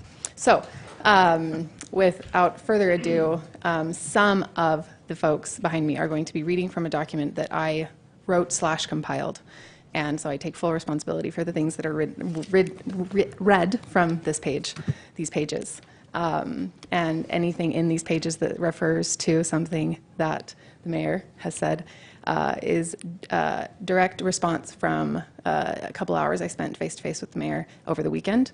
I've also spent an hour and a half through a few different calls on the phone with Brandon from IRMA. If you've read the letter that was published in the PR release yesterday, he's the litigation attorney who wrote that risk assessment. So I was on the phone with him today for about an hour and a half. So we want to be well prepared and unified in what we're presenting here tonight. So I'm going to turn it over to Height. Thank you, Chloe. All right, Height Stromberg, Ogden, Utah, born and raised. And the reason I love Ogden is because of the trails. And honestly, it's really sad that I have to stand up here and defend a trail that's been used my whole life, and same with so many others. On April 29th, Ogden City and the Ogden Trails Network posted on Facebook, quote, "Ogden is making thoughtful updates on Gibbs Loop and Mount Ogden Golf Course to enhance safety, preserve beautiful recreation spaces, and improve trail access," end quote. The city has stated that they plan on putting gates up to block access to a trail that, like I said, I've used my whole entire life. As soon as I heard this news, I started a petition that within less than a week, 2,000 people have signed opposing this change. I've personally spoken with trail users, golfers, and city officials, and the overwhelming response from the community is clear. This closure is unnecessary, and the reasoning behind it does not hold up. The city says this is about safety, but a formal GRAMA request was submitted by Jeff Millard, and so far there's been no response. No record of incidents has been produced. The idea that this is suddenly unsafe does not make any sense, especially when we've been using this trail for decades without any major issues. If this decision is all about safety, then why aren't we taking into account the safety that this trail does provide for our community? During sunrise and sunset, this trail through the golf course is one of the safest trails to be on. It's wide, well lit, and used by many people. That's far more comforting for an Ogden High runner or a mom walking her kids or an elderly couple than walking the other sections of Gibb Loop, which can be super dark and dangerous for several reasons. If you're truly worried about safety, this is the trail not to close. Of all the trails in Ogden, this one is flat, wide, close to homes, and near emergency services. It's exactly the kind of space we should be preserving, not cutting off. The outdoor community knows how to assess risk, and it is not the role of the city to reduce that to zero. As Joe Corbridge said, and I quote on my petition, he said, "Why now? We've been using this trail for decades without incident. This is an overreaction and an overreach.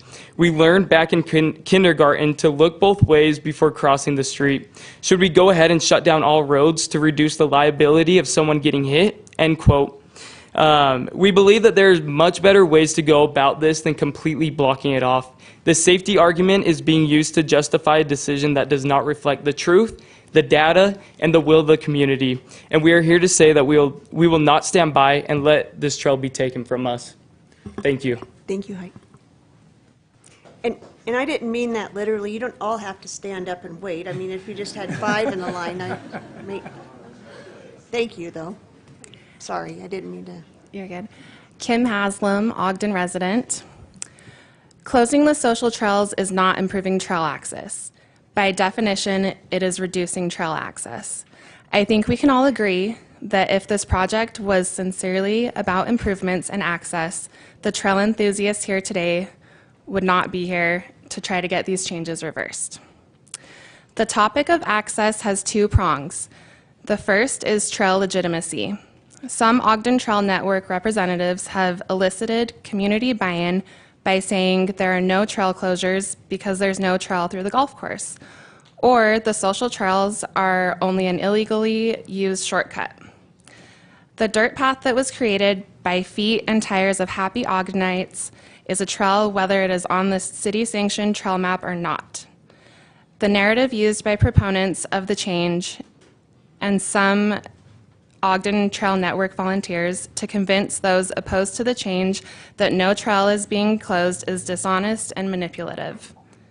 Let's acknowledge that if there was no trail closure happening, there would be no new barriers, signage, or locked gates at 29th Street and other junctures. Thanks, Kim. Hi, Ford Draper. I'm a lifetime Ogden resident. Mayor Nadolski, I appreciate your apology, and I hope to see you make this right. Mayor Nadolski, members of the City Council, good evening. I'm here to oppose the closure of the Mount Ogden Trail, not just as a citizen, but as someone who has researched the legal and community history in depth. On May 2nd, I sent a detailed legal summary to the Mayor and City Council. It outlines case law, Utah Code 72-5-104, and documentation supporting the public's right to continued access to this trail. This closure was made without public input, without a City Council vote, and according to Councilman David Graff, against the advice of several council members in an email exchange I had with him, quote, "The mayor and his administration made this decision without council input. Many of us suggested it was incorrect and that further community involvement was needed before making this change cold turkey," end quote. That doesn't sound like a democratic process to me. That sounds like executive overreach. Utah Code 72-5-104 subsection 2 states, "A highway is dedicated and abandoned to the use of the public when it has been continuously used as a public thoroughfare for a period of 10 years. And subsection 3 adds, "Use is satisfied if it is frequent as the public finds convenient or necessary and may be seasonal." So I ask, was Utah Code reviewed before this decision? Were relevant cases like Valcarce versus Fitzgerald or Harrison versus SPH Family Limited or any Utah Supreme Court cases regarding easement rights consulted? Do you believe government-owned land is exempt because the state law doesn't say that and case law confirms otherwise? The Utah Property Rights Ombudsman further clarifies on their website, quote, "Any public right-of-way may be established by public use, including roads for vehicle travel, as well as trails used by pedestrians," end quote. There is no exemption for city-owned land in the Utah Code. The statute is broadly written and applies to all land when public use meets the legal threshold. Mayor Nadolski, I hope to see you commit tonight in front of members of the public to working with the community to implement common sense safety measures like yield to golfer signs, visibility mirrors, and designated crossing points, rather than continuing down the path of permanent closure. Over 2,000 of your constituents have signed a petition opposing this decision. Many are prepared to testify, provide photographs, and document decades of public use should this go to court, which it seems like the city is concerned about. I urge you to pause enforcement and work with the community on a lawful, balanced, and collaborative solution. If this administration refuses to reconsider, the people will remember. Not just tonight, but come election season, because public land, once taken, is rarely returned, and voters won't forget who closed the gates. This is not just about a trail, it is about the kind of city we are. Are we a city that listens to its people, or one that puts up fences behind their backs? Thank you, and good night. Thank you. Hello, I'm Mark Geddes. I'm born here in Ogden, lived here 46 years. I think I'm 52 years old. I was gone for a few years. First off, I want to admit there is a need to change the existing trail that we use. It is dangerous. But I think with some thinking, we can easily come up with a solution that's safer for everybody and less of a distraction or chance of getting hit by a golf ball. There's ways to do it, and I think it would be much better than closing it. I too like to run on a flat trail sometimes, and then times I do the hilly trails. But I've really enjoyed taking my kids biking, and we do the flat trail all the way across, and I've taken numerous kids and we've taught them to stop, look, look, look, and go as fast as you can, don't get hit. And maybe that's bad because there was no sign that said you couldn't, but we've never been hit. So that's one reason for keeping it, is it's a level trail that everyone can use. The other thing I was thinking of, I don't golf. I think I've golfed twice in the last 20 years at Mount Ogden, but I pay taxes. There's got to be some money that we pay to keep Mount Ogden Golf Course, which I think we should keep, to put towards making a legitimate trail that goes with, has signs that everyone can use, and I think that would benefit the whole community. The last point I have, in my profession, I meet a lot of people who move to Ogden, and I always ask them, what brought you to Ogden, or what do you like about Ogden? And they always say the trails, the mountains, the proximity to the ski resorts, the nature is always their number one thing. I've never heard anyone say, oh, it's Mount Ogden Golf Course that brought me to Ogden. Never. But they do enjoy the access that we have up in the mountains to see the streams, to see the beautiful, even the open space of the golf course is beautiful. It's nice. But that's not what brings people to Ogden. It's the access to the trails. So I would say come up with a solution that is safe, legally keeps the city out of lawsuits, and I think it can be done. Thank you. Thank you.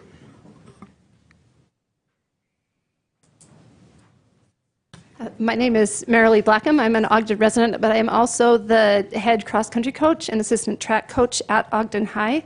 Earlier about a week ago, I sent a letter to the mayor. I also included all of you on the city council. I appreciate the few of you that did respond to me. But I'm just going to read a little excerpt of that tonight. Ogden High has been known for having one of the best cross-country programs in the state for decades. We have won 4 state championships in the last 5 years. We currently have 7 former athletes who are competing at the collegiate level. Weber State also utilizes the trails and has had numerous accolades in the Big Sky Conference, nationally, and even at the Olympic level. And while all of this brings recognition to Ogden City, the number of athletes who have come through Ogden High and developed a love for running, fitness, and the outdoors that will lead them to a healthy, lifelong lifestyle has an even greater impact. One of the benefits of having such a great trail system for our athletes to train on is the decreased risk of injury that comes with running on soft surfaces. We have significantly less shin splints, stress fractures, and impact-related injuries when our athletes train on dirt rather than on pavement. And while there are a lot of trails in Ogden, the trail through the golf course offers a flat, non-technical section for runners to utilize. One of the important parts of our training program is having recovery days in between our hard speed sessions. The upper trails that are more hilly and technical are not suitable for those types of runs. Eliminating the golf course route would mean sending our runners out on the roads for those recovery days. Along with the increased risk of impact injuries, it will also significantly increase the risk of auto pedestrian accidents. Not to mention the exponentially higher risk of a runner being hit by a car than by a golf ball. As I said, I did send this letter to the mayor, and I realize he's a busy man and maybe did not have time to reply to me, but I got no response, but he did seem to find time to mention it to the superintendent. To be very clear, this is not a golfer versus trail user situation. Many Ogden residents here tonight, including those on the stand, are both golfers and trail users. But if an argument is going to be made that another trail is a decent substitute, I would answer that golfers that are not happy with having to occasionally see a trail user cross the path should simply choose a different golf course. It doesn't sound fair, does it? Chloe was in a discussion with our mayor, and he mentioned that golfers deserve to play a round of golf without being interrupted by trail users. And she answered, no, I don't think golfers deserve that more than trail users deserve access to a trail, especially when the trail users are willing to yield to golfers.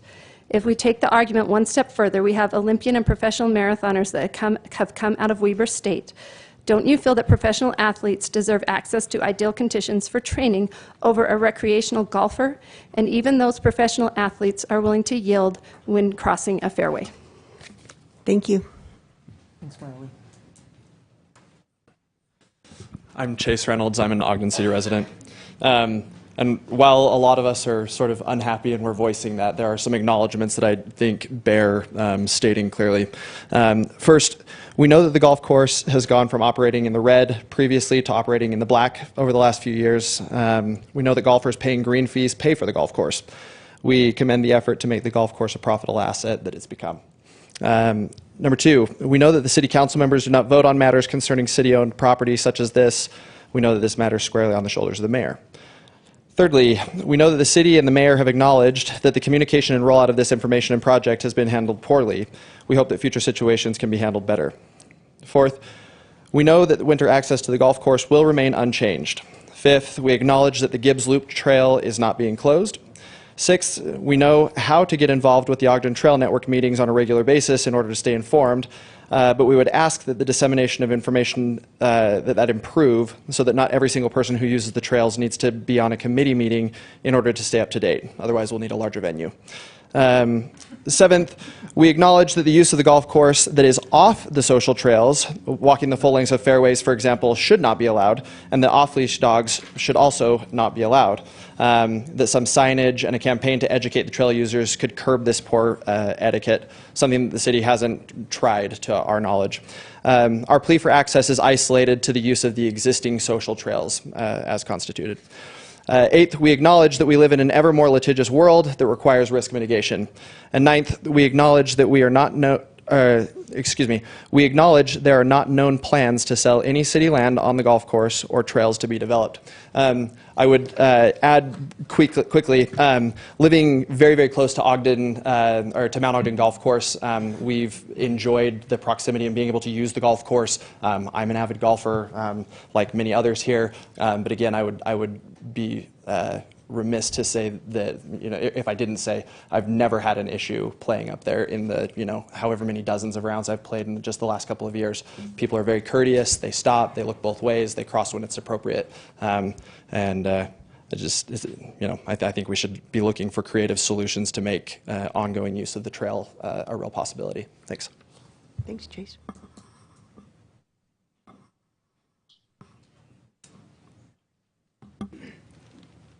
Hi, I have materials. Do I give those to?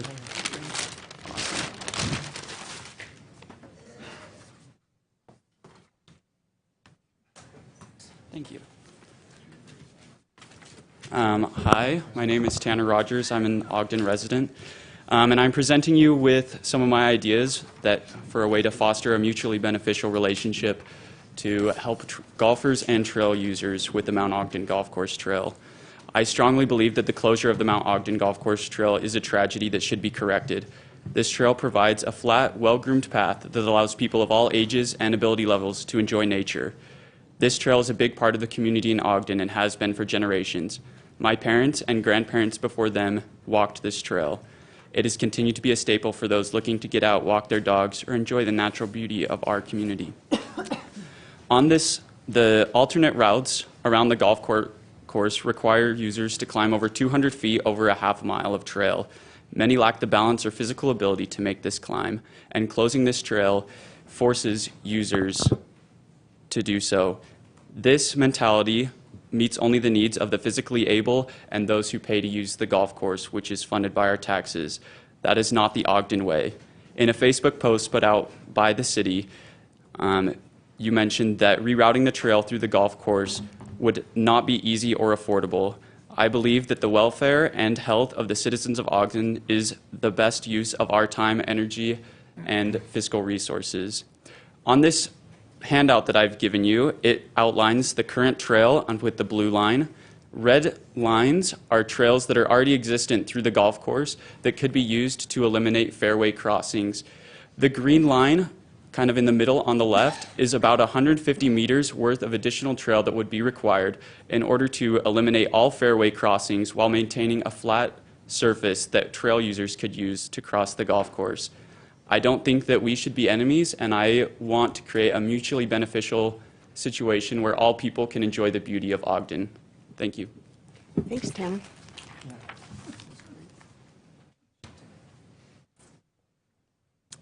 Kurt Ward, Ogden resident. Good evening, Mayor and council members. I'm here to respectfully request that we continue allowing public access to the social trail through the golf course. This isn't just a worn path in the grass. It's a long-standing community connection point, with some accounts suggesting it was in use even before the golf course existed. For decades, it served as a quiet artery for walkers, runners, and families woven into the daily lives of Ogden residents. More importantly, this trail directly supports several of Ogden's 7 pillars of human success that the mayor just went over. First, the trail promotes Pillar 6, healthy lifestyles. It provides a free, accessible way to stay active, support mental health, and engage with the outdoors. For many, it's their primary place for movement and reflection. Second, it strengthens Pillar 7, meaningful connections. Over the years, neighbors have met on this path, friendships have formed, and a culture of connections have taken root, one that reflects the heart of Ogden's community values. It also supports Pillar 3, stable neighborhoods. By contributing to the character and livability of nearby areas, trails like this increase community pride and keep neighborhoods walkable, vibrant, and connected. The economic value is clear too. Pillar 4, vibrant economy. Trails improve property values and attract people to Ogden's active lifestyle. This one has long been part of what makes the city appealing to visitors and residents alike. So rather than removing it, we have a chance to strengthen it through Pillar 5, strong infrastructure. With minimal investment, it could be improved for safety and sustainability, preserving both the trail and the function of the golf course.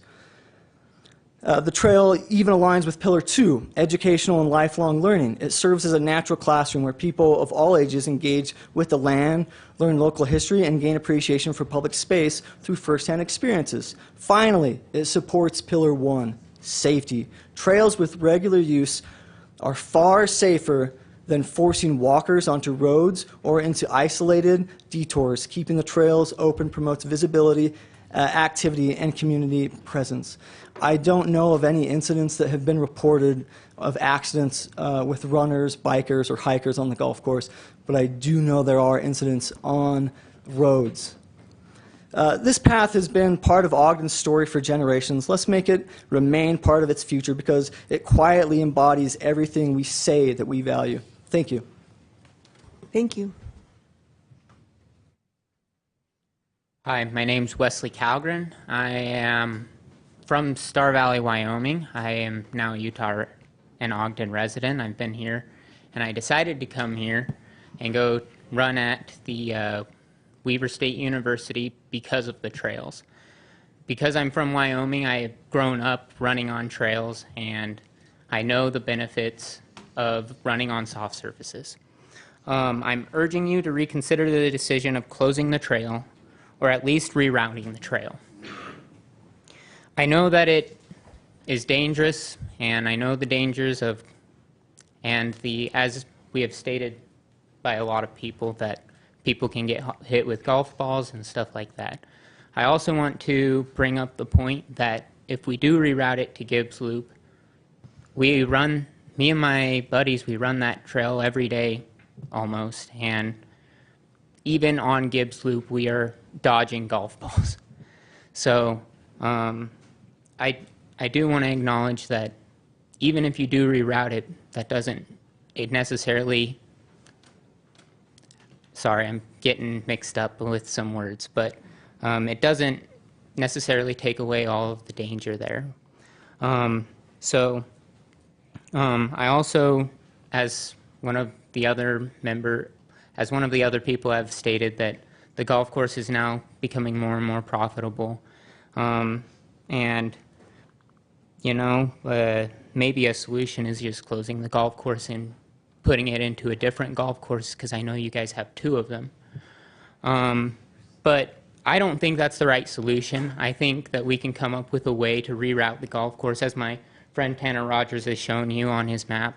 I think we can come up with a way to make it safe for everyone, and where we don't interrupt the flow of play with the golfers, and maybe putting up some nets to catch the golf balls in some areas to protect the runners maybe on different trails too, that could be safe for everyone.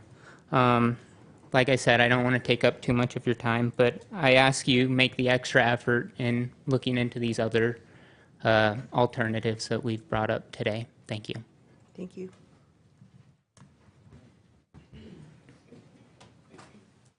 Hi, my name is TJ Warnick.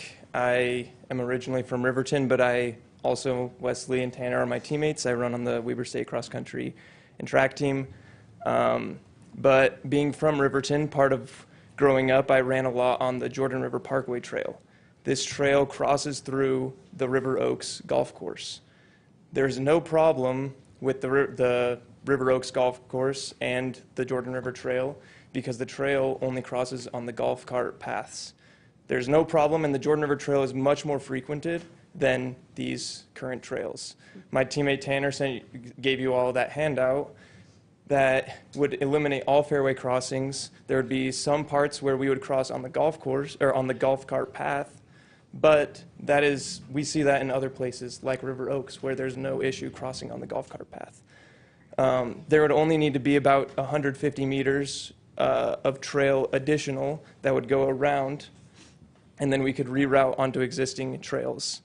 I would like to thank the mayor for his apology, but I also would like for you to continue to consider possible community solutions that don't just block access, but allow for us to work together to continue to have the trail system that everybody obviously loves.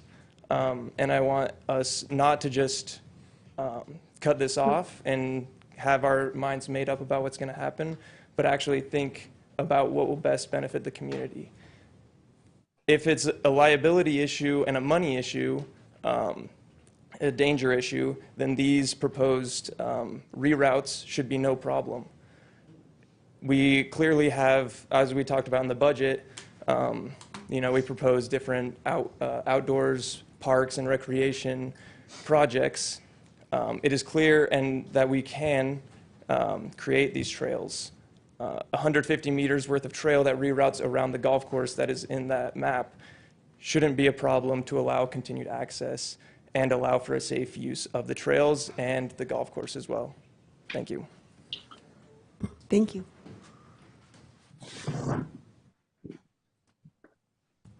Hello, my name is Taylor Knight. I was born in Orem, but have been a resident of Ogden for almost 5 years now. And I am as well with these gentlemen over here, a member of the cross-country and track team at Weber State University. And I understand the safety issues and everything, but I implore you to reconsider the close of the Mount Ogden Golf Course Trail. The other day, as we were coming down towards 29th Street Trailhead on a run, a woman who I believed was representing Ogden City was standing there handing out trail maps to guide pedestrians on the now proposed Gibbs Loop trail that has a fence running along it that blocks people from the golf course. And she said, "You men are athletes. You shouldn't have to worry about running up a little hill," which is true, but that's not necessarily the main issue. There's a small group of us that are capable of, doing that sort of thing. And I personally work at a physical therapy office in South Ogden where our main sort of patient group is elderly and people who have balance and dizziness and mobility issues. And I think that is, of course, one of the things that Ogden stands for, is allowing everyone to have access to trails. And as it's been mentioned plenty of times tonight, with the parking lot on both ends and flat, soft grounds, this golf course trail is something that is a staple to follow those community lines. And the other day, as I was on another run, I watched a gentleman get out of his car, assisted by ski poles, to start his morning walk. He walked about 100 meters to where the current gate is and new signs that say "Do not cross golf course." He looked at them, observed them for a moment, shook his head, turned around, and walked back to his car to drive away. So not only is this taking useful trails away from current athletes at Weber State ex-athletes from Weber State, but also those who are looking out to get out and exercise on a trail that is appropriate for them to do so. So thank you for your time, and thank you for your apology, but I would implore you to continue the closure of this trail. Thank you. Or with the rethinking of the closure of this trail. Thank you. Good catch. Yeah. Hello, my name is Tyler Spencer. I'm also a Weber State cross-country and track and field student athlete. And not only that, I'm a legacy athlete here at Weber State. Both my mom and my uncle, previous athletes here at Weber State on the cross-country and track and field teams. And all I would like to do tonight is just provide a personal anecdote of how long this trail has been in use by athletes at Weber State. When I brought up this drama about this closure to my mother, she instantly knew exactly what I was talking about, and she said, "Oh, I remember when we would run this trail, and we'd get to the fairways and look both ways before to make sure that things were clear before we crossed." This trail has been an institution for athletes of Weber State for a long time, for all the reasons that have been previously presented by members of the community and my fellow athletes. And it's been in use for a very, very long time. So the closure of this trail would be a devastation to us as athletes and the community at large. It's already been presented. Thank you for your time. Thank you.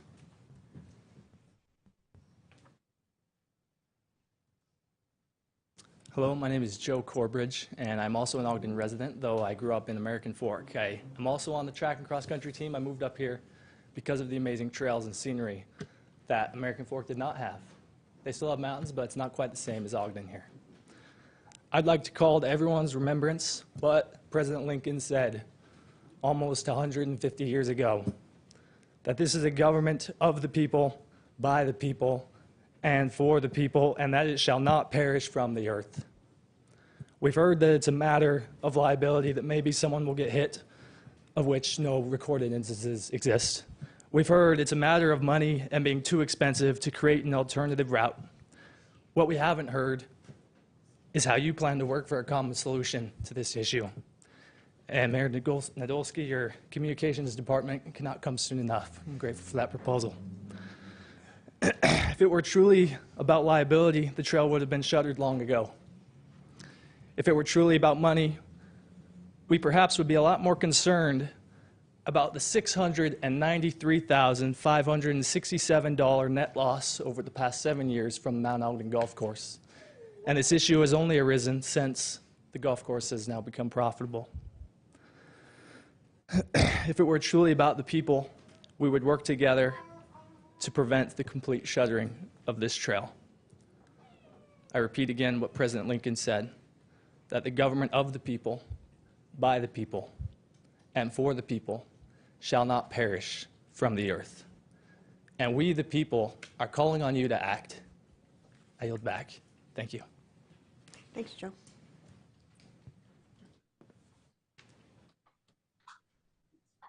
How's it going? My name is Hanok Gelson. I am currently an Ogden resident, but I grew up in Reno. I'm also on the track and cross-country teams. And yeah, I'm just up here to tell you guys I am in support of working together to find a common solution. Obviously, I love the trail, and everybody who's behind me also loves the trail. And I don't want to be redundant with what they've said because I basically covered everything that I would cover. But I think that as a community, we can find a solution that works out for everybody, even if we have to accommodate some people. Like, we are willing to work together, and we want to make this a good thing for everybody. So thanks, everybody, and yeah, have a good one. Thank you. Hello, my name is Lindsay Anderson. I grew up in Morgan, went to Morgan High, came to Weber to run. I ran all 4 years at Weber State from '03 to '07 and ended up doing pretty good and qualifying for A couple world championship teams. I ran in the 2008 Olympics for the steeplechase, and I claim Ogden made. And I ran every day on those trails, and it's not just about being able to run on the trails and get a good workout on them, but we use them for every single part of training.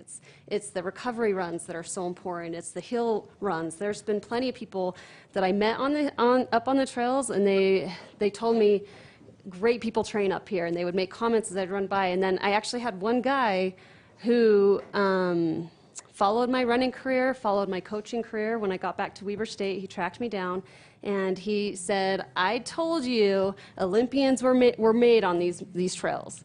And I'm proof of that. And I know that there are, and I'm not going to be the only one, because Weber State truly is a place, and Ogden High and all of our local places that we have here that are represented build strong competitors. And we are a product of Ogden and being able to have access to those things. And we're not here to try and say, give it back to us, give it back to us. We're here to try and open up the communication again so that we can find common grounds, because I am positive that this has been an annoyance for the golf community at Mount Ogden Golf Course for as long as we've been doing it. So I am sure that there has been a lot of things that they just have built up that has been really annoying for them and hard for them to deal with, but we're hoping that you open up these communications with them and with us and the rest of the community so that we can see both sides and we can come up with a way to make it good and accessible to everybody so that we can continue building products that we're proud of. These are just the current athletes at Weber and at Ogden, and there's decades of incredible athletes who have come through the programs, and so we're just here to represent that, and we hope that we can talk to people that we need to talk to, and they can see our point of view as well, and how important this is to us. And I have run on the flat trail. That's one of my favorite recovery runs because it's nothing like anything I've ever experienced. There's nowhere else. And I've coached and ran a ton of places and in a lot of different states and in a lot of different countries. And I chose to come back to Ogden to coach because I knew how great the accessibility was for soft trails. So we're asking that we can please keep this open and have communication to make it better for everybody. Thanks. Thank you.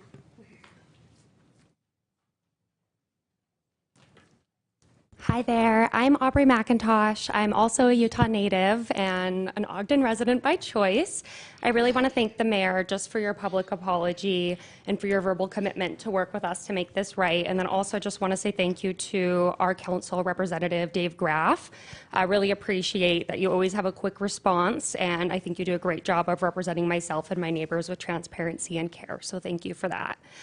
I'm also here today to express my concern about the recent changes to public access through Mount Ogden Golf Course. I serve as Ogden's chapter lead for Women of the Wasatch. This is a group that empowers women to confidently engage in outdoor spaces through free group trail runs and community. I also am a volunteer coach for Girls on the Run, which is a program that empowers grade school girls by building confidence, connection, and healthy habits through running. Last spring, Ogden hosted its first ever community team, actually right at Mount Ogden Park. This is a place where we used a combination of Gibbs Loop as well as the surrounding social trails for the girls and their family members to complete their first practice 5K. It's accessible, safe, and it's truly a special experience for everyone involved.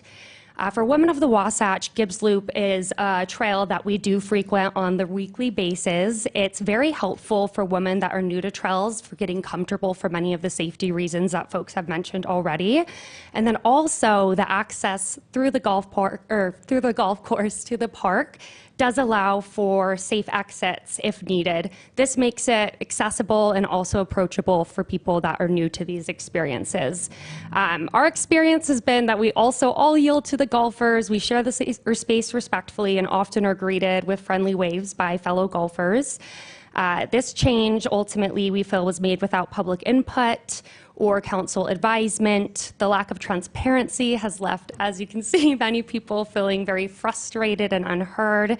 And I just ultimately worry that this sets a dangerous precedence where liability is prioritized over community access without exploring collaborative solutions. So I urge our mayor, administration to re-engage with the public and city council. Like so many here, would love to work together on a plan that ensures safety and protects our access to this cherished trails. Ogden's identity, as even you guys mentioned today, is really rooted in our outdoor access. We all benefit when these spaces remain open and inclusive. Thanks so much for your time and your service. Thanks, Aubrey.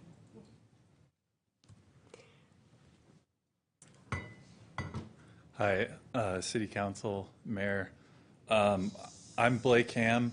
I'm an Ogden resident, local business owner, and a homeowner. I'm also here to oppose the decision to close public access to the social trail. As a former professional snowboarder, I actually moved to Ogden 5 years ago because of its outdoor culture and the public recreation that it offers. And I think there's a lot of folks that have moved to Ogden for that as well. These trails aren't just amenities, they're why myself and others have invested our lives and business here. As Aubrey mentioned, shutting down a historic community-used trail without public input sets a very dangerous precedent. If we let liability fears override community voices, what's next? Are we going to close climbing areas? Are we going to block biking trails? Those are all dangerous activities. Is that also a liability to the city? We should make sure that public land is serving the public and not disappearing behind unilateral decisions. Another perspective I have is that, why are we prioritizing golf? Something that is an irresponsible use of our water resource over sustainable recreation. Golf is also less accessible, it's more expensive, and whereas, hiking is free or walking is free. Also, another alternative, in 2021, Ogden held the Disc Golf World Championship, and that's a great alternative which doesn't use water resources and is shared public space. Also, there was mention of a dog park. Ogden only has one dog park, so that's great news. Expanding this is critical, but this also can't be a distraction from closing these trails. If the city is serious about a dog park, when will we see a timeline? Where's the public process? What are the details on that? A few other things I want to mention. In my day job, I'm an AI engineer and consultant, and I fully support AI innovation in the proposed budget. But also as a professional, I know that it can be biased. So I want to ask, how is Ogden making sure that AI is not being used in a harmful way? How are we ensuring that people's jobs are retained and making sure that it is safe and fair and that our money is used in a good way? That's all I've got. Thank you. Thanks, Blake. Hello, my name is Corbin Talley, and I'm the coach of a bunch of the young men that got up earlier to discuss the closing of the trail, and I appreciate their passion. It is something that Weber State has used for a long time. I also want to volunteer each of them for service work when we do the proposed trail reroute, and they'll happily be involved in that. I know that when I was here as a student athlete in the 90s, late 90s, we worked on a trail that we use all the time up above Buse Pond, like a connector from Buse Canyon over to Strong's Canyon. So that would be a great opportunity for them to give back to the trails that they so avidly use. I'm an avid trail runner as well. I've probably crossed the golf course no less than 400 times. And that's not really an exaggeration. I've never had an issue with a golfer. I've also golfed the golf course a number of times and never had an issue with a runner or hiker or trail user. And then with the rest of my time, I just want to continue Chloe's, some of the information that was provided by Chloe in her letter. And she continues, on the other hand, we acknowledge that former mayors have taken time to meet with the Mount Ogden Golf Course superintendents in the past, as well as with representatives from Weber State, to ensure that public access through the social trail would be maintained. We know this changed after the most recent election. We have records of communication from the mayor that commitments were made to have community input and involvement, and that did not happen. We know that Mount Ogden Golf Course is unique to other public golf courses in the way it is surrounded by a park on one side and a trail system on the other, requiring extra effort to ensure non-golf access is appropriate.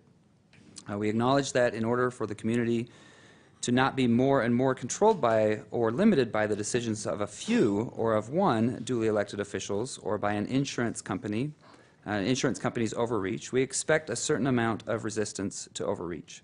We expect the best efforts at appeals and a can-do attitude when a city decision is met with robust community backlash.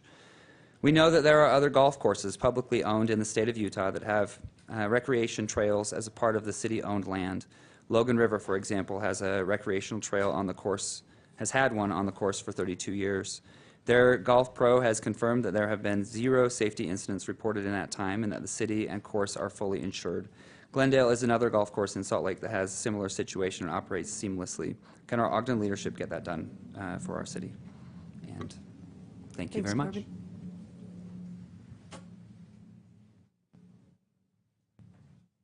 I know I've already taken part of my time. Can't come back up. I can't go again. Okay, that's all right. Thanks. Sorry. That's okay. Hand it off. Kevin Lundell, Ogden City resident, and I think some of you probably saw me, a video I posted online of my family learning to ride bikes on this trail. And we chose that trail for a very specific reason, because of its accessibility. I'm not going to go on much further, but I want to carry on with Chloe's statements there, because she put a lot of work into this. Concerning the letter from Utah Risk Management made public yesterday, May 5th, and the topic of liability, we know that the letter from IRMA was only made public after pressure from the community. We know the following. After multiple phone calls to IRMA and discussions with the attorney that wrote the letter, that this letter is the direct result of a solicitation by the city for a risk assessment and not a routine citywide audit, as stated in the press release from the city yesterday, May 5th. To quote elite mountain biker Zach Calton, whose times I could only dream of in my wildest dreams, I challenge anyone to come up with a question for IRMA which would result in them saying, "We have no risk to Ogden City." IRMA has no incentive to do anything other than be abundantly cautious, and they have no responsibility to be correct. This letter is meaningless and just serves to obfuscate and confuse. The trail has been heavily used, incident-free, for decades. We know that the letter from IRMA reads, "We strongly recommend that the city take appropriate steps using signage, fencing, and other deterrents to prohibit unauthorized access to the golf course." So authorized trail user access. This is not a demand that makes the city uninsurable, as claimed by the mayor, because the city is self-insured. This is not a cease and desist letter. This is not a recommendation to close the social trails. It is a recommendation that you create authorized use, the signage, and other tools. Justin Favero says, quote, "If a single sign in a parking lot saying your vehicle can be towed or broken into if unattended can reduce the liability of all shops nearby, I think some signage along the trail indicating your risk and release of liability could be a solution." That was a lot to read.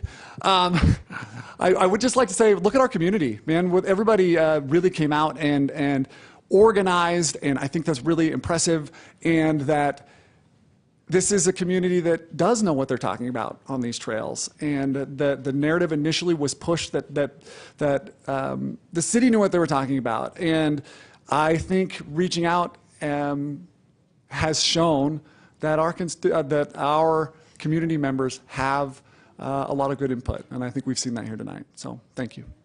Thanks, Ken.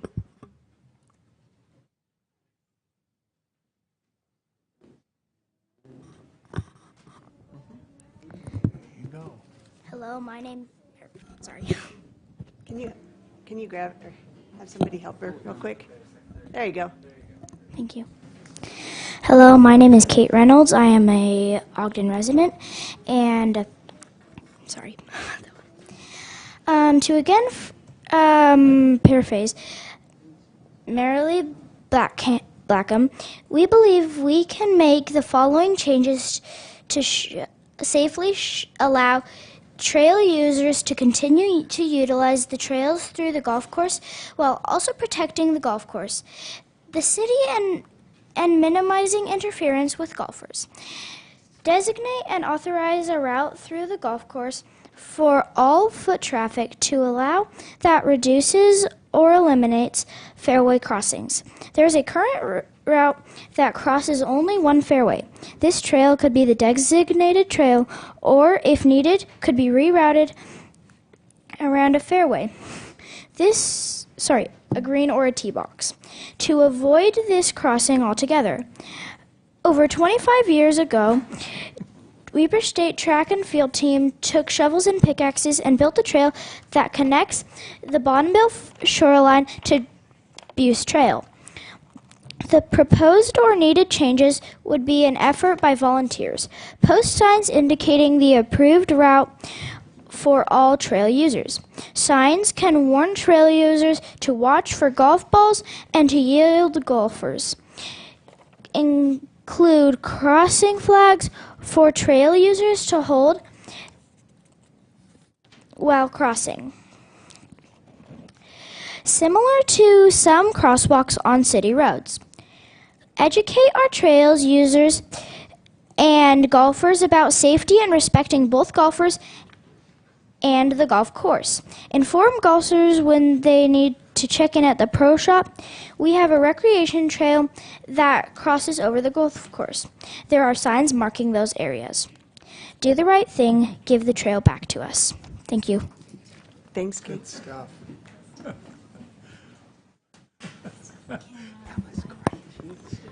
Berkeley Sharman, Ogden resident. I just want to stand up here today and know that it is your job to do the hard work. I know that's exactly what the mayor said earlier today, that it is his job to do the hard thing, even when it's not your favorite thing to do. I think putting up that fence was an absolute cop-out. And I'm excited, though, to see the community outreach here and to see you guys own the mistake, realize that you've done it, and work better at it. I know as a community, that is what we look for. We understand that, we're all not perfect and we can make mistakes, and that we put trust in you to acknowledge that and then to work on it. And we put more faith in you when you do that. Being involved in the political community, I know it's hard to get a big group out here to care about what happens in the local area, and to see this big group that's come out here shows a lot, and I hope you guys recognize that and improve that and take away the fence as soon as possible and work with us to improve the trails. Thank you so much. Thanks, Berkeley.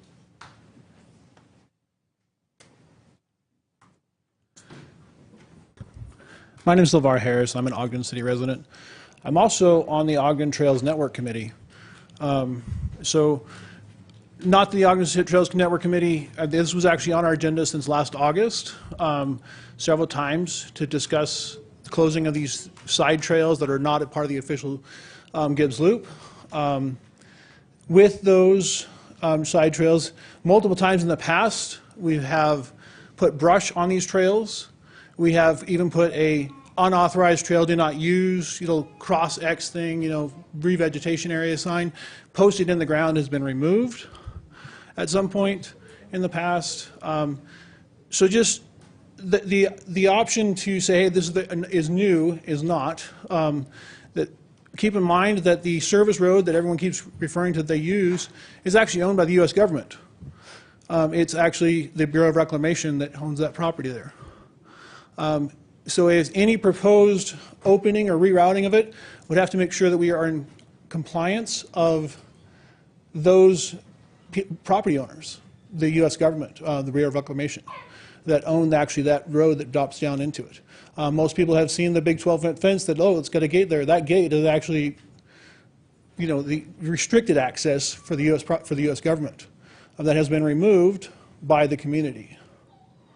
So just so you're aware of those things that are out there. As we propose to, you know, look at this, I would hope that I could, you know, see the Weber State cross-country team on one of my trail digs to help out improving this area. And just know that the Ogden Trails Network has been, you know, puts a lot of man hours and effort into maintaining the trails. And we try to make it safe for everybody. My own experience with this trail is I hadn't really experienced these cutoff loops before.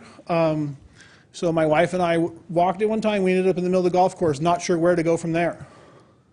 And a golf cart coming by and saying, "Oh, I'm sorry to interrupt you." He has a paid experience that he's using, and I'm interrupting his paid experience. And I'm pretty sure that, you know, if people had a paid experience to do anything, they'd not want it to be interrupted. And again, it hasn't been a huge problem in the community, but again, we have to keep that in mind that the golfers have a paid experience that they're using. The golf course is an asset to this community, and the trails are a very huge asset and draw to this community. I've also been diverted onto that trail accidentally on a mountain bike, and could never figure out how to get my wife back off either. So I would note that the Ogden Trails Network has a great work to do with us for getting signage out there, and we're willing to work with whatever directive people feel that is best, and how we can do that. Thank you. Thank you. So I'm just going to make a quick comment where it looks like we're dwindling here, and that's great. Yeah, I know we've got some time here. I also know that there's some people online, so I just don't want to. I know I feel like this person online has had their hand up the entire time. I know that it's an elect. And you too as well. So I know we'll get to you. So, yep, please. Thank you. How you doing? My name is Maurice Bowens. I'm raised here in Ogden. I tell my age. I remember when up there at Mount Ogden Park was nothing but a big field and trees and so forth. But I'm an avid golfer. I golf Mount Ogden probably 2 or 3 times a week. I work up there as a marshal, so I go around and marshal the yards and make sure that, you know, everybody's complying with the rules. And you'd be surprised of the things and that I have stopped from happening out there. We're here today. I've heard a lot of verbiage and everything, but everybody talking about safety. Safety is not a buzzword. Safety is a reality. So you got to have your safety things in place. You got to abide by those things, and then that's what you can do to eliminate the problems that you have. There's a problem. Up there, we've got women and kids going across the fairways, bicycles. I think someone says, well, they're looking both ways. One of the things that's beautiful about Mount Ogden, it is so beautiful. So we got curves and we come off ledges and so forth. So if you're looking back, you can't even see the guy up in the tee box. There they go. I tee off, scares me to death. And it happens all the time. As far as the bike trails, I've had an incident myself where I'm riding in a car just looking, and here come a couple of 4 kids on street bikes, and it's elevated, and they're coming up and jumping. Had I been 10 seconds earlier, I'm a stat. I know, you know, I'd have been hurt too. So all I wanted to say is I've heard a lot of things up here said today. I agree with some. We love our course. One of the things that terrify us as golfers if we hit somebody. And I think there's quite a few golfers in here. And I bet you everybody in here has had an incident that they've been scared about. A kid running out on a golf course, you didn't see him, they're streaking across and so forth. So as you guys look at this thing and see what you're going to do, think about the golfers too. The golfers are out here, we're going to golf, and it scares us to death to think about hurting somebody. It scares us to death about thinking about a hurting kid. If we had hurt a kid yesterday, this would be a different conversation today. And so we have to just be aware of that. Thanks for listening to me. Good luck, and Thanks. boy, you got a mouthful. Thanks. Thank you. While we change up, maybe, Chair, we should say we've gotten a lot of communication from golfers as well, so just want to make sure he doesn't feel like he's outnumbered. And and are we okay for a few more? It looks like there's yeah. 3 more You that bet. are, at least, You better get in there, Laura. yeah. Hi, my name is Zach Calton. I'm a lifetime Ogden resident and runner and cyclist that uses the trails. And I'm going to hopefully bring home our little document that we kind of coordinated that was mentioned at the beginning. But while sharing the petition that was mentioned earlier online, discussions have come up with people who are, kind of half paying attention to this. And based on Ogden City's social media posts, some people have messaged me and said, did you know the UMRA has unilaterally terminated Ogden's insurance because of this? And I think that's because of the communication has not been fully honest on this matter. And so people are under false pretenses about this. We know that after implementing some of the recommendations by the UMRA,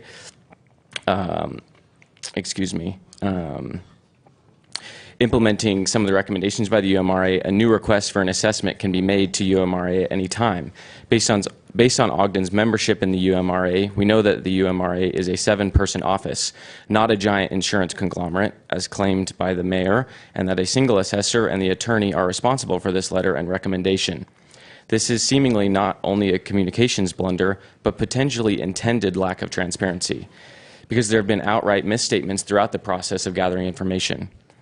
We know every single time we enlist a risk assessment, we are assuredly going to get an affirmative answer. There is always risk, and the goal is not to accomplish zero risk. We know that we cannot allow the city administration to set this precedent. Will the next administration decide they want to get rid of, for example, the Twilight concert series, order a risk assessment and hang their hat on that answer? I hope not. Finally, we know that there has not been a follow-up risk assessment done based on the recent changes to the social trails and golf course, and there is not one planned, per UMRA.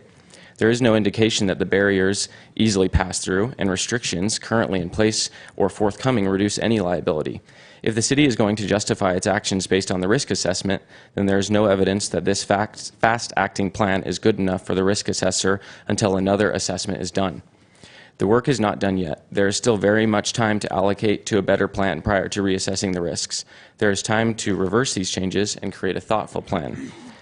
I also wanted to acknowledge the mayor's comments earlier, and with that said, though, I think with your acknowledgement that the decision to close it was maybe too hastily made, I think the gate, in the meantime, while all this decision-making is going down, the gate needs to come down just as hastily. Thank you. Thanks, Zach.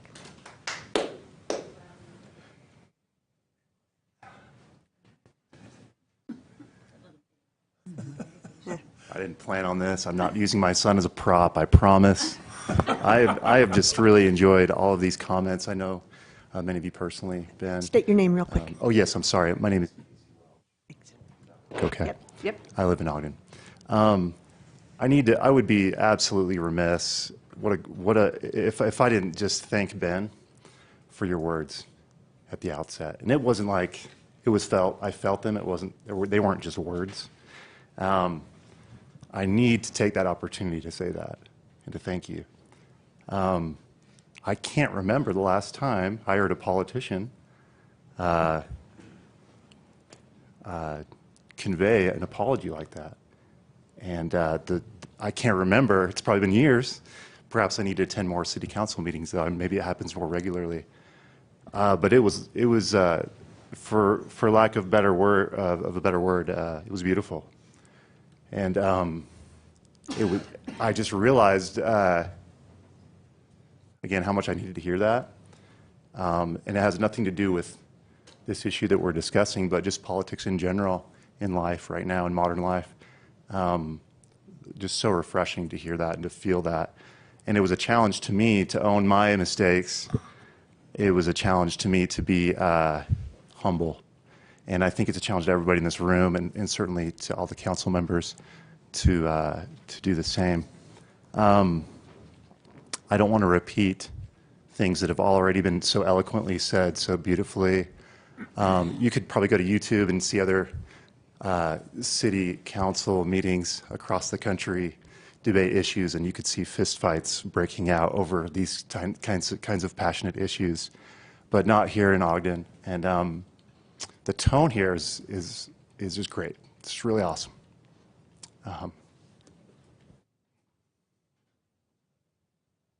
It's a great example to this guy. And we can all come together, and we should have differing opinions.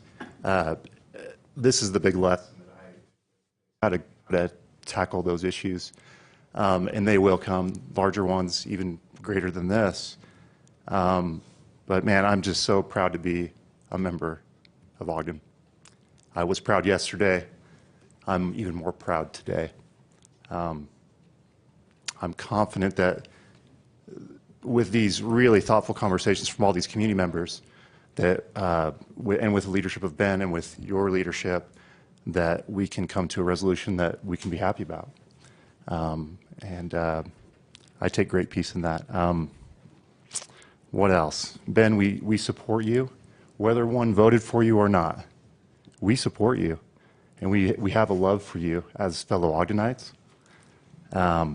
Your success is our success, and humility is sort of the key to all of this, right? To success and to leadership.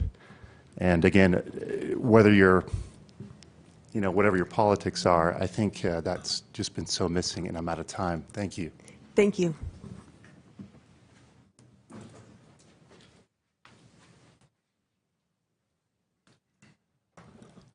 Don Mueller. I've been a resident of this valley for 72 years. I don't know too many in this room that can beat that. Yeah. Can you beat that? Yeah.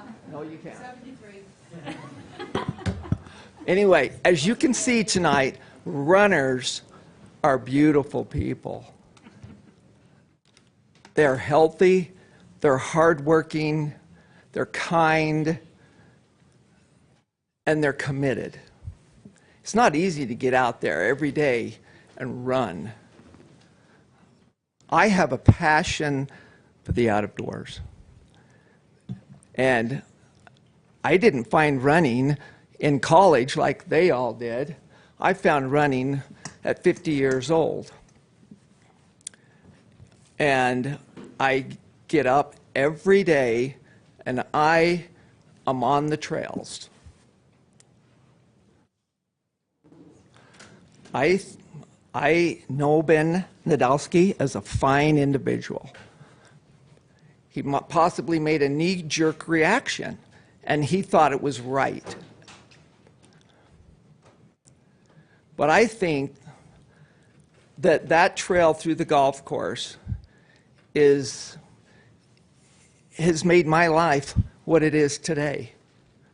I love being out there. It leads me to my happy place, which is Malin's Peak, which I've done 2,000 times, you guys, okay? If there's anything that I love is the out of doors. I don't normally come to city council meetings and talk about this, but I want you to know that I love all these people in this room. I know these people, okay? And they're good people. They're not here because they're trying to cause trouble. They're here to solve a problem. And I think that this council and this good mayor will solve that problem for us. When I came across the golf course on my bike the other day and saw that fence, oh boy, did my blood just boil, literally boil. And you know dang well what I did. It didn't stop me, right? I went around the fence, and that's what's going to happen if we don't take it down. And I urge you to do that. We are not the owners of this planet. Someone else owns it. We are only the stewards of this planet. And I hope that we'll be good stewards. Thank you. Thank you, Don. Laura Lewis, Ogden City resident for 73 years. I was going to say, I've seen it all. you're admitting way too much, I used to Laura. ride motorcycle, four-wheeling on all those trails up there in those foothills. When the golf course was put in, they went away. And there were signs put up there that we were not allowed to use the course for hiking. I've been in several hiking groups. We all knew we couldn't cut through the course. It was, I think even the trail maps documented the actual Gibbs Trail. So if people have used it, they've ignored the signage or taken it down, as the gentleman mentioned, and continued to use it. And they talk like this is the only trail that's being taken away from them. We have trails all over. In fact, we have a golf course on the north end of town, very similar to this, that has a parkway that runs right along the golf course. And people do not encroach on the golf course. There's no fencing, there's nothing. They stay on the designated trail.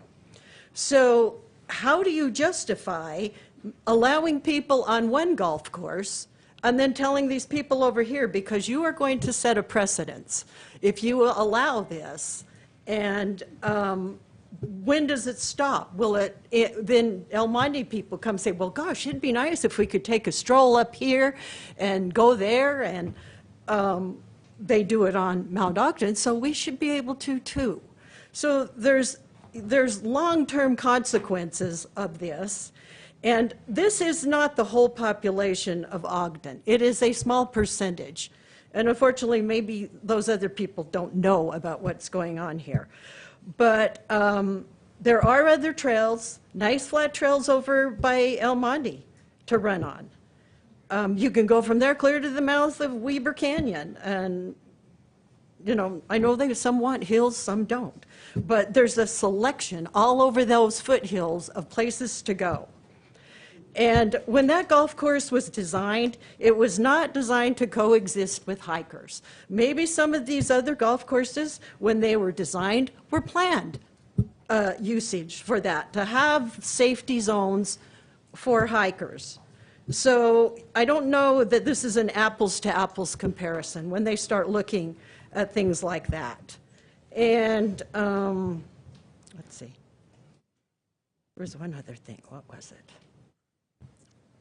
Anyway, I just think that this has been off limits, and I don't think the mayor did anything wrong. I think you put the safety of the community first, which is your responsibility. And I do not want to be responsible paying for a liability suit if we lose our insurance. I think that was the right thing to do, and I know they put a lot of blame on you, but I think there was better ways for them to approach this too. It had to happen. So what is our alternative instead of plastering social media with not so nice comments? So anyway, it would be nice if there could be one, but who's going to fund it? The changes, and as the gentleman mentioned, that road is a government road, and there has been a fence on there for as long as I can remember, and I've got a lot of memory time up there, so. Thanks, Laura. Okay. Thanks. I got it, everybody. It's okay. There's 3 people in line and 1 on, or 3 people in the line and 1 online, and then we're gonna wrap it up. Awesome. No? Thank you. My name's Oliver Del Carlo, raised in Ogden as well, and I work at the golf course, and people do almost get hit every single day. Numerous people will call the pro shop and alert me personally to runners, hikers, and bikers that have wandered onto the golf course. They rarely yield, almost always have headphones in, making it so they can't hear 4 calls or golf balls heading that way. We also have multiple professional golfers who learned to play golf at Mount Ogden or spent significant time there. In fact, 4 people played on the PGA Tour last year from Ogden. We are just wanting safety and golfers to be able to play without fear or seriously injuring anybody. Golf balls fly as fast as 180 miles per hour. And unfortunately can get out of control at times. Most of the people that are here tonight aren't the people that we are worried about, as they have said that they yield for golfers, but Ogden has grown and gotten to a point where it's dangerous. Golfers aren't expecting non-golfers on a golf course, which is what makes it so dangerous. Somebody walks out of nowhere, and it's not a matter of if, but when somebody gets seriously hurt or killed. Access would be cut off permanently at that point anyway. We just want to prevent that from ever happening in the first place. Thank you. Thanks.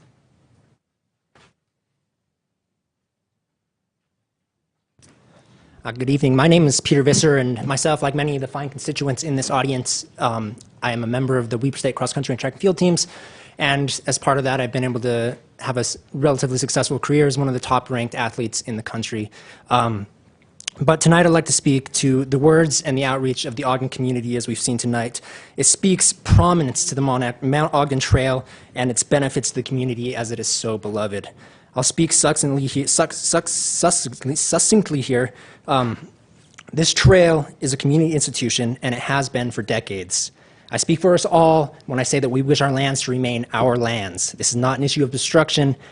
Obstruction is an issue of blatant, tyrannous repression. Thank you.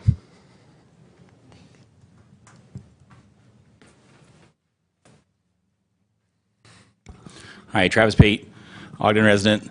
I had an opportunity to participate and submit for the annual action plan and review with regards to alternate trails, including the Monroe Boulevard turning to Monroe Parkway, and connect it from basically right behind McKay-D and the school that used to be there, right clear down to Mount Ogden, or to Mount Fort and along Monroe. And here's some alternate aspects. I'd also said the dynamic of the Central Bench corridor from D Elementary all the way to Sullivan Hollow, and that's in my submission.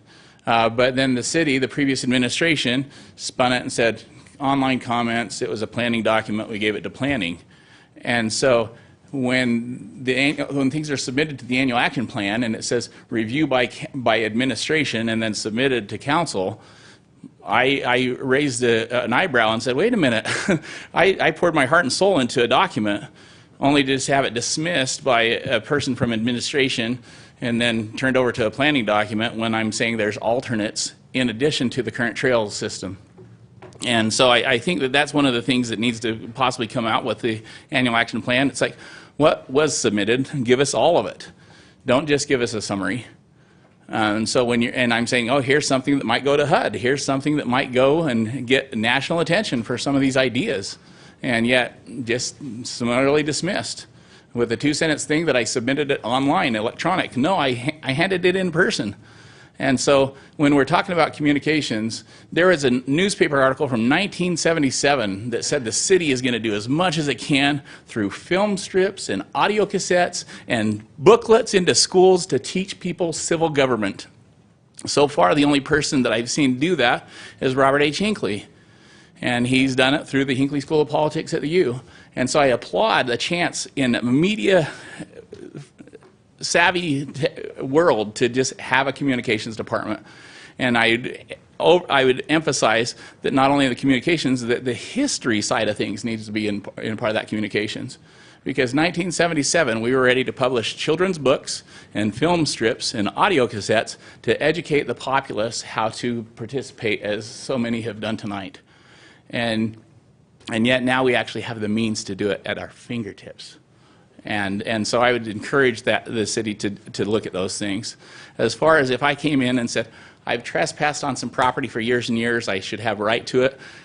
I'm heartfelt. I'm at odds because it simply says, oh yeah, but here's an alternate plan, and here's some things, and here's the cost. So if there's a cost to reroute and connect, that we don't put people in harm's way right across a golf course. If there is a Central Bench and a path or a Monroe Parkway that connects people and it has plenty of flats, has plenty of parks that it crosses, then let's look at those things. And let's not be so dismissive so many other things and just let them get buried in the background. Thank you. Thanks, Travis. All right, there was one more in line. Are you sure?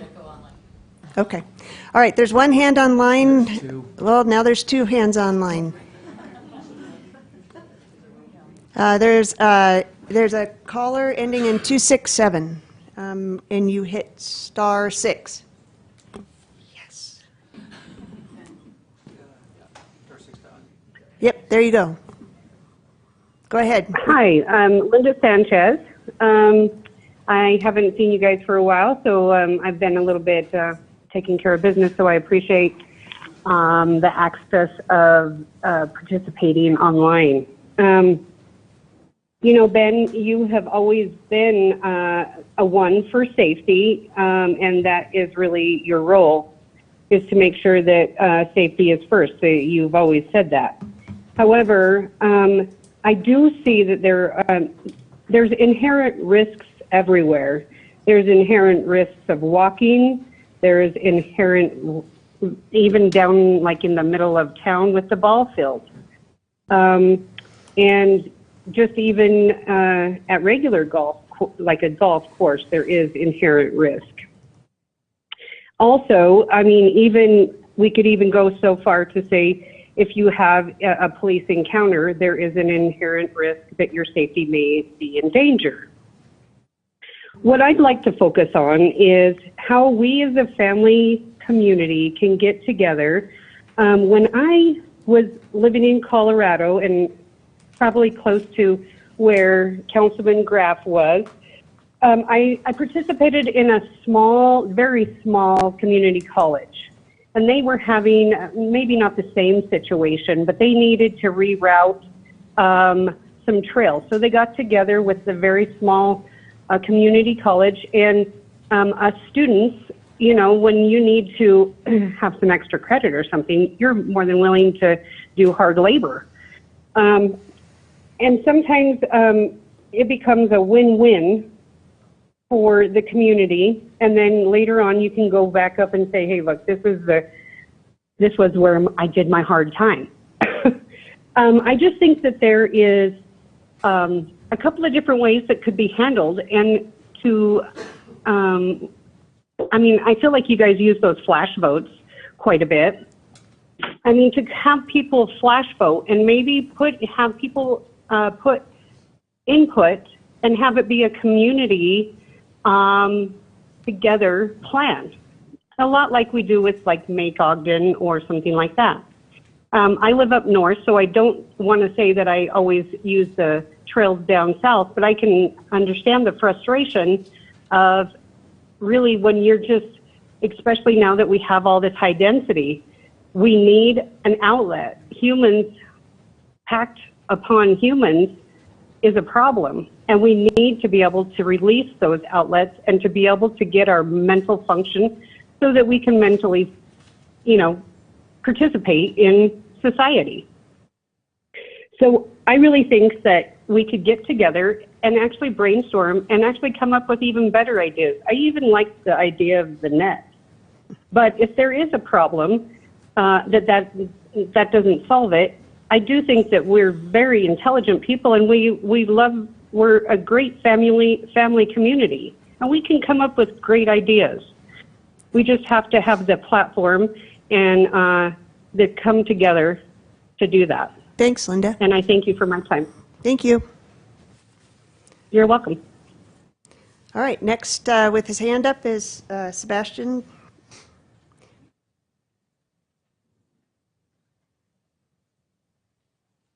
Hello, can you hear me? Yep, we can. Oh, thank you so much. I want to thank everyone there. Hey, Sebastian, before you go on, will you state your name, please? Okay, can you hear me now? Yep. Okay, I want to thanks to everyone there and participating in this situation. I love every one of you, City Council, and my neighbor, Ben Landowski. Sometimes we make a mistake, sometimes we need to not necessarily repent, but fix the mistake, you know. And I like when a few previous participants said, I am in Ogden because it's my choice. 25 years ago, I moved to Ogden and I don't move back anywhere, and I will die here. Anyway, one of the purpose why I moved in Ogden and why I choose Ogden after living in 9 different countries before the United States is because all the beautiful places we have here, including the trail. I don't know how many people was hurt by the golfers. But I enjoy there walking, and I will continue. If you give me a ticket, I will pay. I will continue.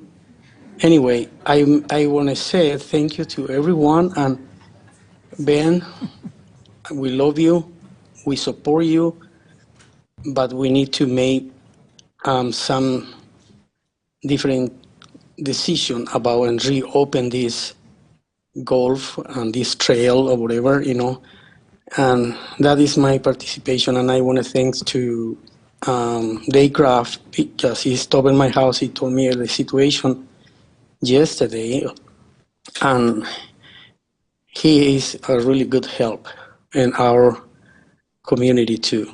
Thank you, guys. Hey, Sebastian, are you still on? Yep, thanks. Will you state your name for the record, please? Oh, sorry. Sebastian Benitez, Thank you. Ogden resident. Thank you.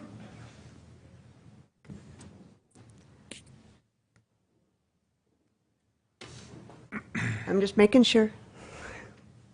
All right. One more time. All right. I know, well, you were in line, and there you go. Deborah Darrington, Ogden resident. When I first saw this come out, I thought it was for the support of the teachers. And then when I started understanding a topic that I was not aware of until tonight, but I feel fully educated now, I was at work earlier, and at one of my places of business, Aaron's Mortuary is right next to it, and there was a youth funeral there. I could tell that because of the two buses from St. Joseph's that came and dropped students off. I didn't know the cause of death and still do not, but as I heard about the fear of golfing and runners intermixing, my first conclusion that I jumped to was perhaps that was what had happened, is we had a youth that was a runner that was killed by a golf ball going through. And so my mind started to form opinions and viewpoints around that. And then as I heard these beautiful runners, of which I have a son-in-law who is also a cross-country runner, I want to thank each of you for decreasing my insurance costs on my health insurance because of your great health. I am not a good golfer, although I have held a golf club and been on a golf course. I am also not a runner, but I do know how to run if a ball is after me. But I do want to say that I appreciate you, Mayor, again. Takes a huge man to apologize. I think it also takes a huge community to listen, and whatever opinion we may have formed of what was best for our community or what was best for us, I think it's very important that we have these very civil communications with each other. And I, again, commend you as a council. I, after sitting in these meetings for several years, have seen a distinct change in that, in people being respected, being listened to, and I feel, as Casey said, that those words are sincere, and I believe that we are not only listened to, but we are being heard. It's a difficult decision, difficult things. It affects different people. I will state one thing. I advise my own children not to stay in the center of the sidewalk, but to venture out. I'm not opposed to seeing a broken bone or a cast or stitches, and we don't see that very often in our youth anymore because we're protecting them too much. And I think our mental health is suffering because of that far more than being hit with a golf ball. Not that I want to be hit by one, but I would rather suffer a physical injury than suffer with a mental disability. I will say that for sure. I also have a very good neighbor who once, when I was struggling with some things with my children, she said, many of those things are unwarranted fears. Thank you, Deborah. It looks like we're going to get a few more hands online here. If you don't mind, we're going to take about a 5-minute bio break. If you just give us 5 minutes. Well, maybe 7, but we'll be right back. So hang tight. I can make it. I can't bring it in here.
Councilmember Myers, do you want to join us up here? Is there an option? Outworking the crowd. Angela and I want to know if we have an option.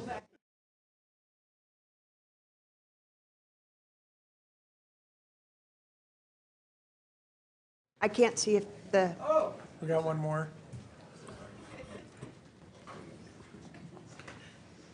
Thank you. Yeah. Thanks, everybody. All right, we have another person online, Ty Davis, #6. Sorry about that. No worries. Can you hear me all right? We can.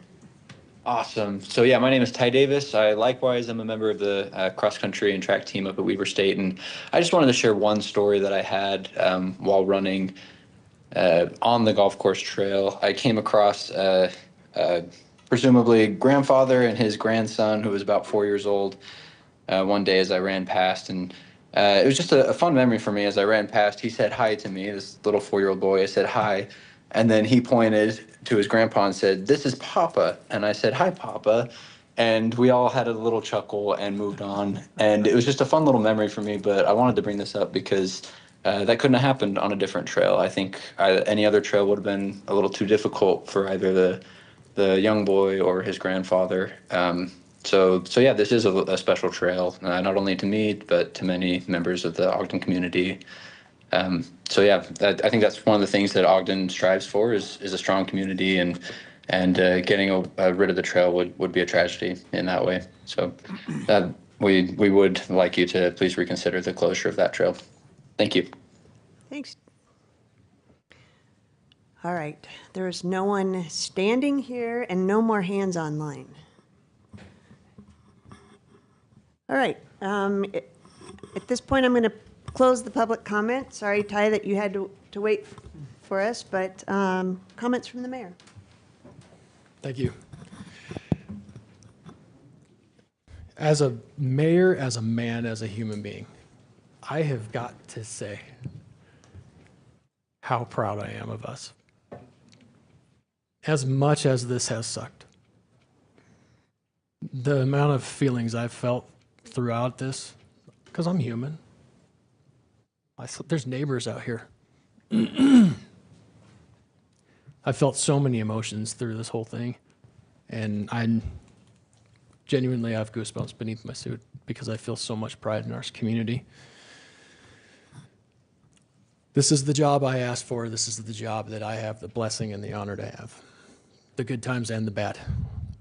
And I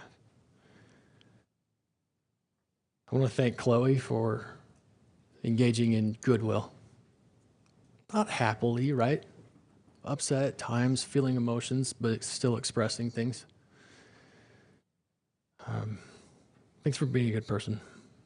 Thanks to everybody who came tonight, expressed your frustration, and did so with authenticity and with good intention and good character. I'm with Casey Welch. I don't know if there's a community in the country that could do what we did tonight, and I think that deserves high praise. So thank you for being clear to me and for being candid yet kind. I also want to thank the OTN members who have worked their guts out. As there may have been disagreements, and even though she may have been right, you guys are athletes.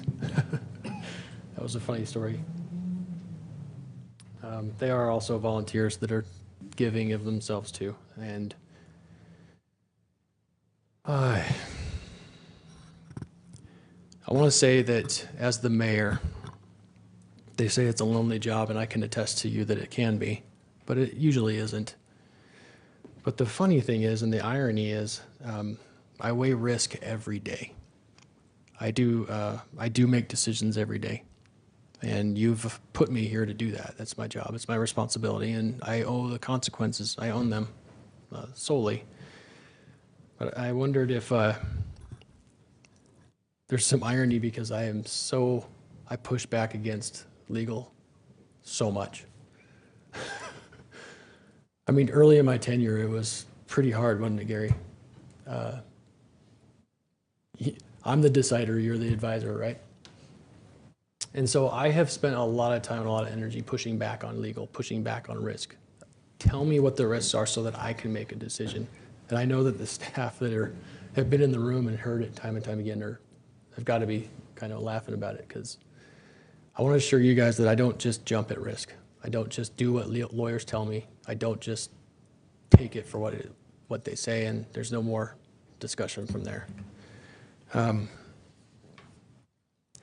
Before I was the mayor, I worked in public lands management. I was mostly in wildlife, but I worked in natural resources, and I actually personally managed tens of thousands of acres of open public land.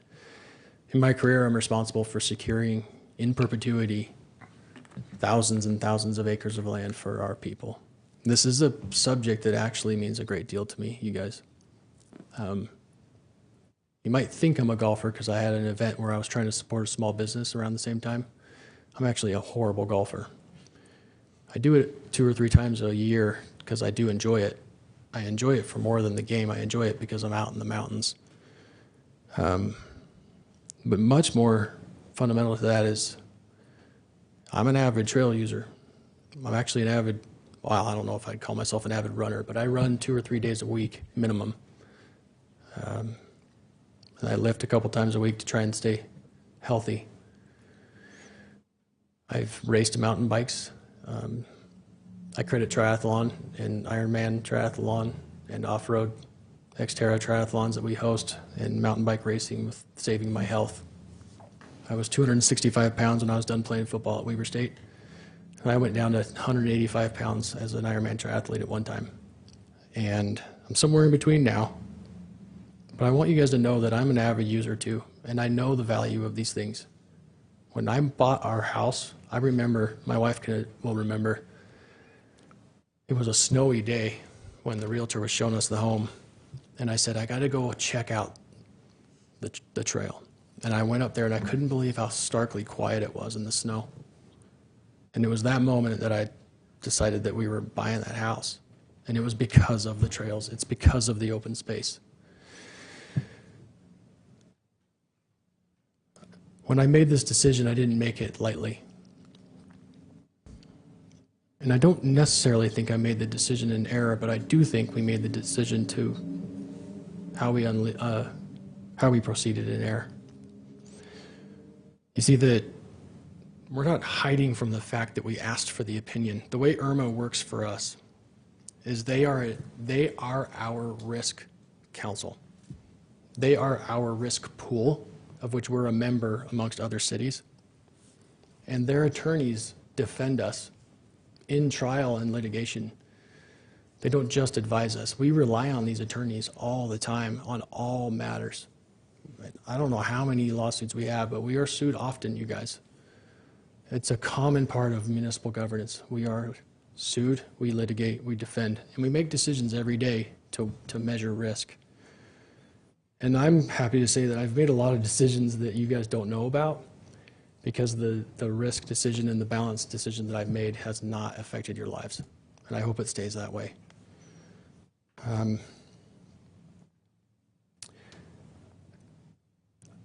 I do have a job that I have to do and a responsibility for people. And when I say that I worked in public lands management for 23 years, one of the rules that we were bound by was multiple use and sustained yield. It's established in congressional code, but that's not established here. But what we were often asked to do was to manage competing uses and conflicts within the landscape, whether it be wildlife, recreation, timber, oil, gas, mining, agriculture. Those are all conflicting uses within the same space. And we spend a lot of time managing the separation to make sure that there's room and space for everybody. And so I'm just sharing with you my mindset when I was faced with this choice, is that when we talk about the golf course, I don't feel like I'm talking about just revenue. We're talking about participation rates. They're on the rise. And I just want to say that as the mayor, I'm proud to be your mayor, even though some of you may not be proud that I am. I'm the mayor of every trail runner out there, every mountain biker, and every golfer. every hiker, bless you. And I view golf not as something that I'm great at or as my number one love, but something that I do enjoy to do in the outdoors. And there's a really rich community here, actually, of golfers who use the golf courses for the same reasons that we all use the trails. And I need to be mindful of that, too. And so I am looking for an opportunity to balance the needs and the uses. And so to the first question of, are you willing to entertain solutions? 100% I am. That's what I'm after. Because in the conversations that I've had, you know what I did hear? Is I did hear that carte blanche, just everybody pouring across the course, is probably not the best answer. And that that crossing the course is hugely important because it provides opportunity and access to different experiences. And so every single person in here is a thoughtful and mindful person when they cross that course. And unfortunately, that's not the case with everybody. But if there is a way to make this work, I am committed to find it. I do believe that there could be. I know for a fact I don't know what it is. I'm willing to entertain them. That I do know, and I asked our team to look into it, that it's not going to be cheap or easy. And I'm looking for some mutual respect amongst all users to allow for opportunities to recreate in the outdoors. That's what we need for our own health and well-being for everybody. The golf community is not here tonight, but I bet if we were to propose to close the golf course, it would be absolute mutiny. Because they feel just as strongly. And I need to make sure that I'm the mayor for them too. I'm trying to be the mayor for everybody. And that puts you in a hard spot. And so you got to make pretty hard calls. I wrote down a list of things because I want to make sure that people that ask questions that I don't ignore, I want to be responsive to it.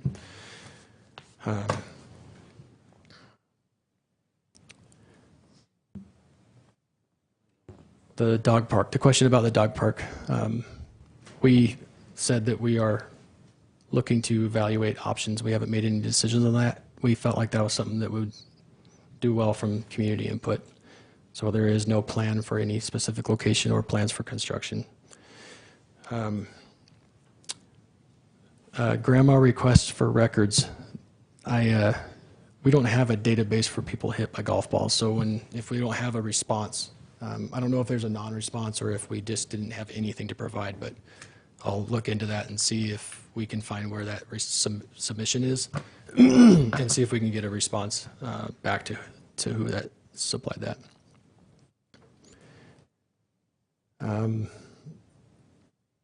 The winter activities will continue on as mentioned, and those winter activities are actually funded and managed by the golf fund and by the golf staff.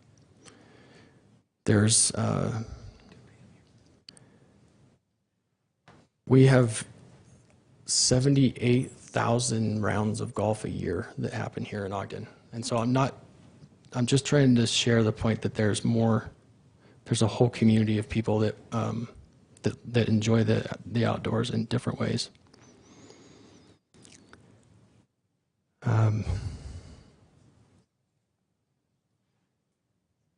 I apologize to those that I haven't been able to respond to on email. We actually carry a 24-hour rule that I try to, or a sunset rule. We try to respond to every email, but I've been hit with so many from the petition. I frankly haven't been able to keep up.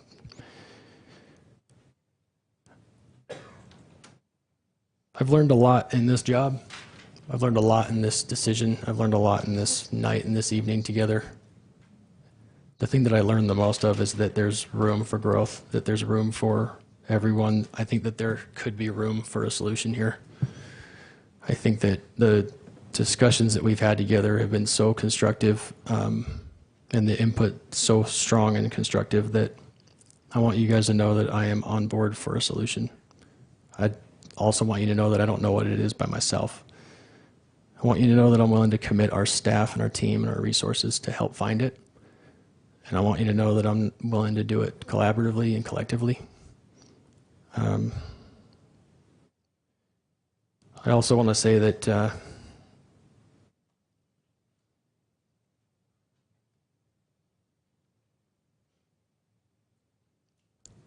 just don't think I can thank you enough for how well you've treated me in light of what we've been through.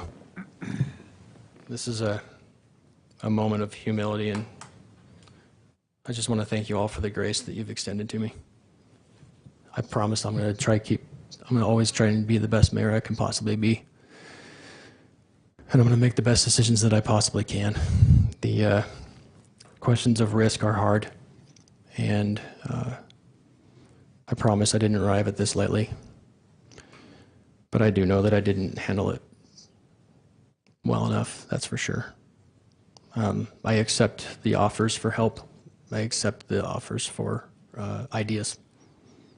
And I really do look forward to collaborative solutions moving forward. Thank you for letting me be your mayor. Chloe, thank you.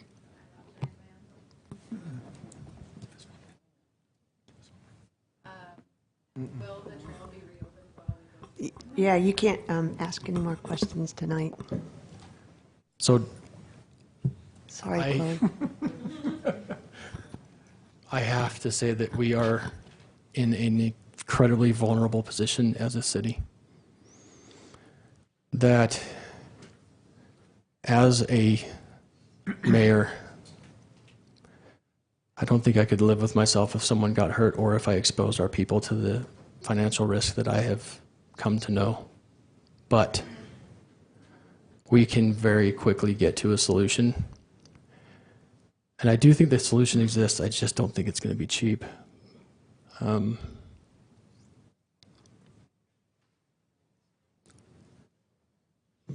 sure that's not the answer you want from me tonight, but I think that time will come. I just need to make sure that I'm not responsible for the end of this city financially and the ruin of this city financially. That's my worry. If we can find a way, I will. I'm sorry that that's not good enough for you tonight. And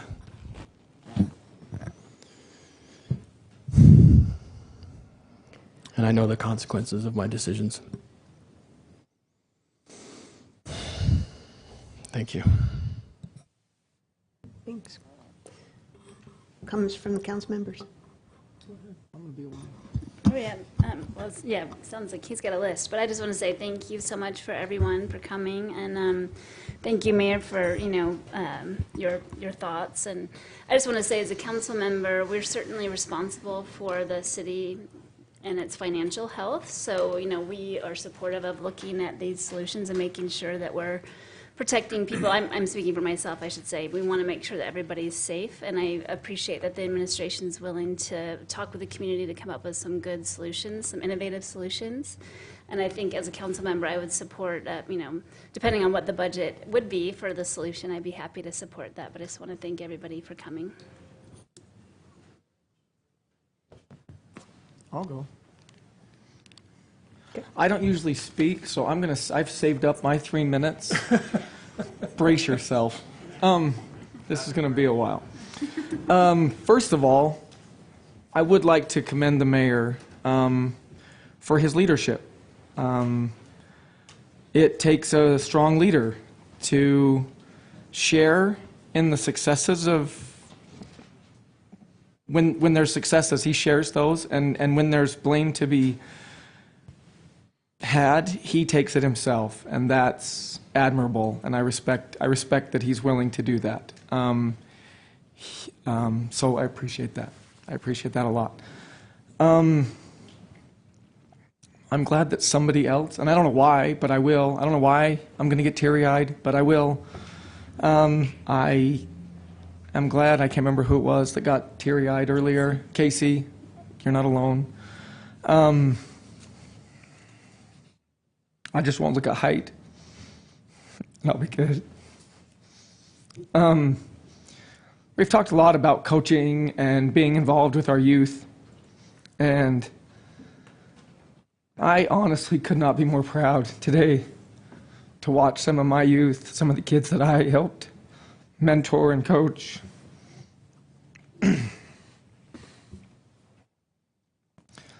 Stand up here and fight for their city. Fight for the things that they're passionate about.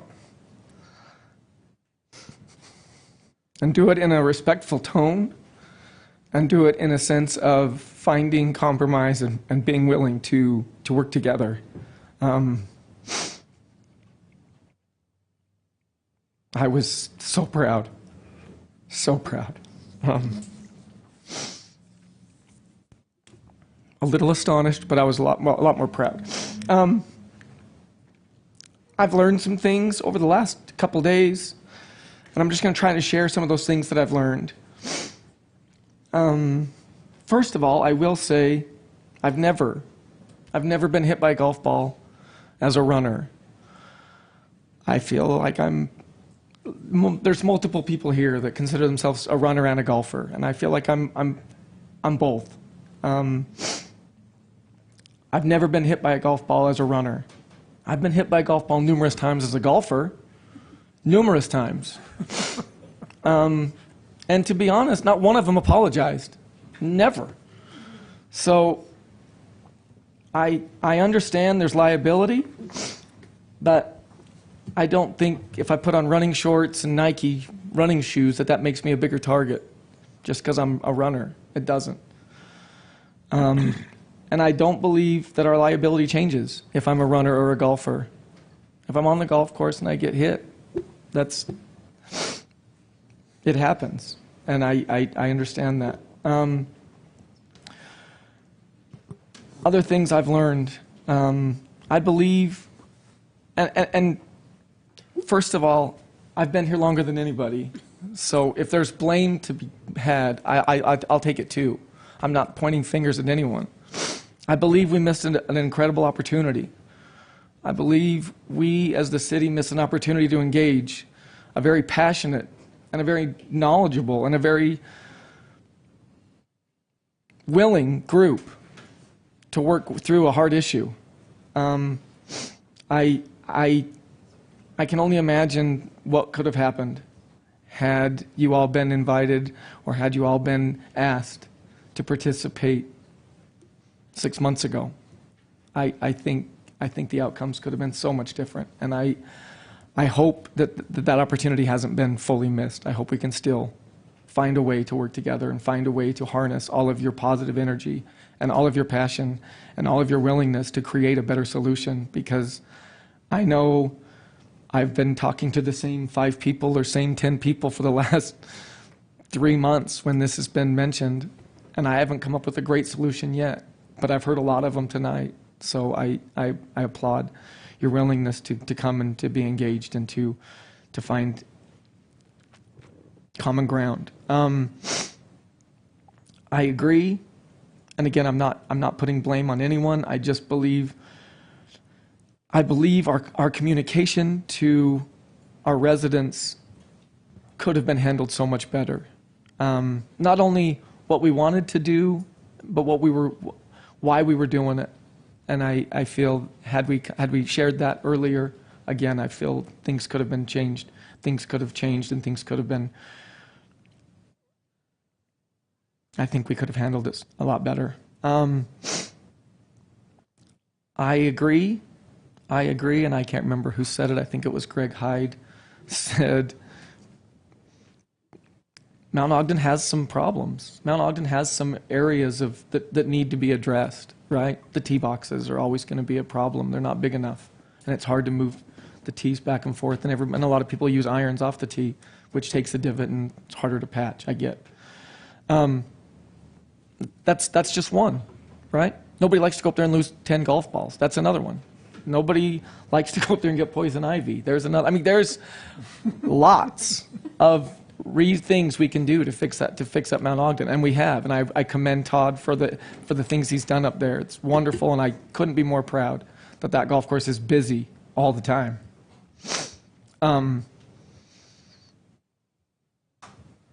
But I wish we would have used this effort and this. I wish we just used this effort to enhance the golf course rather than to do something that divides our community. Because there's projects that the golf course could use for sure. Let me state again, when I ran for city council, I ran for one reason, and it was to protect Mount Ogden Golf Course. That's the only reason I ran. It's the only reason I signed up for this. I love that golf course. I love it because it's hard.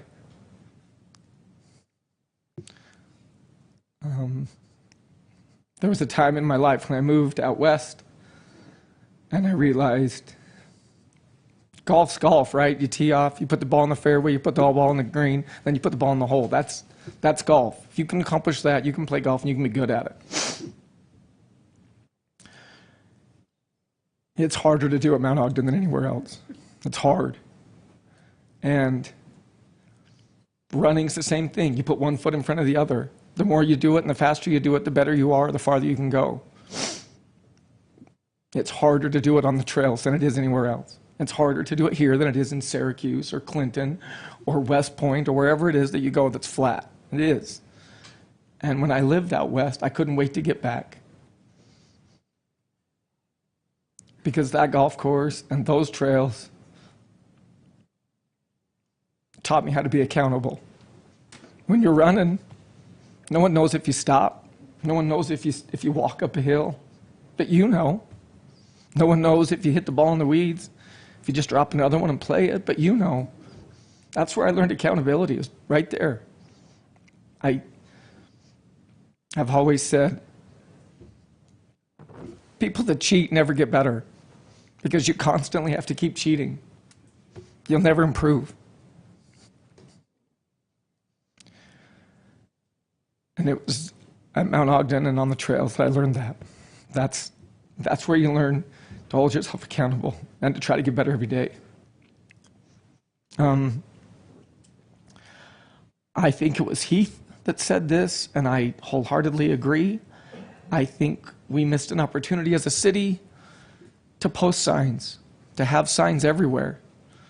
I was just at Mount Ogden Golf Course on Friday. I saw we got new signs that say fourth hole, I think it says fourth hole this way, seventh hole that way, third hole there, fifth hole there. We do a great job on the golf course to tell you where to go. I don't think we do a great job on the trails to tell you where to go. And I don't think we ever did. I don't think we ever did do a great job on the trails to tell you that you're entering a golf course. I think we can. I've always thought that. We made jokes about it. Incoming golf balls, but you could put those in the trees too. But I think there's things that we could have done so much better before we got to this point. I'm excited to be part of this community. I'm excited to be a part of people that love to live here and to recreate here, to be outside. I agree. I feel bad for kids today that don't get outside and don't take chances and don't skin their knees. That's how I grew up. And I think I broke one of my fingers while running on the trail. And I was looking at number 6 at Mount Ogden. I thought, it is so beautiful here. And then I hit a rock and fell and broke my finger. But I love those trails. I love to be up there. I can go to 25th Street. I can go to dinner. I can go play golf. I can go do all those things and not see anybody else I know. When I'm on the trails, I see people I know every time. Every time I stop and see somebody I know on the trails. I've always said, we have lots of things in this city to attract others to be here. We have trails in this city for the residents. That's what they're there for us. And I just think we need to do whatever we can to enhance them and not take away from them. Sorry, I've got a bunch of stuff. I like to thank those that reached out to me.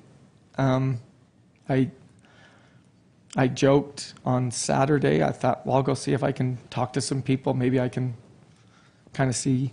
And it never stopped. I started Saturday talking to people and went all the way till Monday night, and here we are. So I appreciate all those that reached out to me, that came with solutions, came with a desire to work together, never contentious, never once did somebody call and was mad or angry or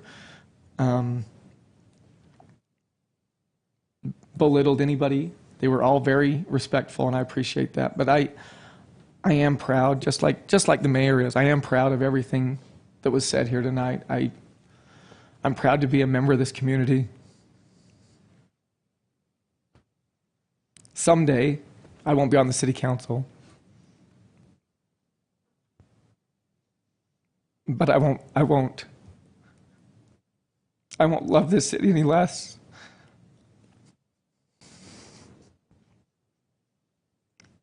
I wouldn't want to live anywhere else. And I couldn't be more proud to be a resident, so that's all. Thanks. Anybody else?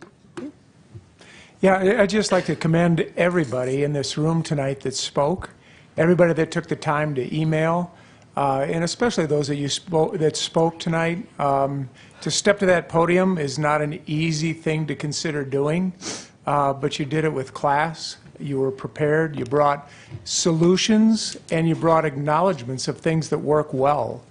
And with what you brought to this meeting, I think we've got a real opportunity to harness the energy that you brought with your ideas and your comments to really find a workable solution for continued use of this course or this path across the course and mitigate the risk that the city is concerned about. I thank you for your participation. I want to invite you to stay engaged, and I'd like to invite you all to continue to come to our work sessions and our public meetings as we engage with the budget, too. So community engagement is really important. Your voices are heard here most strongly, and I want you to know I appreciate it, and I want to continue to invite you to participate by sharing your voice with us. Thanks a lot. Thanks. All right. I just also want to, not to rehash everything we've already talked about here, but appreciate the comments that have been made. I appreciate those who've come to share their viewpoints and the solutions that they brought forward as well. I also want to thank the mayor. I do respect the decision that he's making, and I know it's a tough decision. It's an issue that's there's not an easy solution to this, and I think with what's been shared today, there maybe is an option going forward that we can come up with.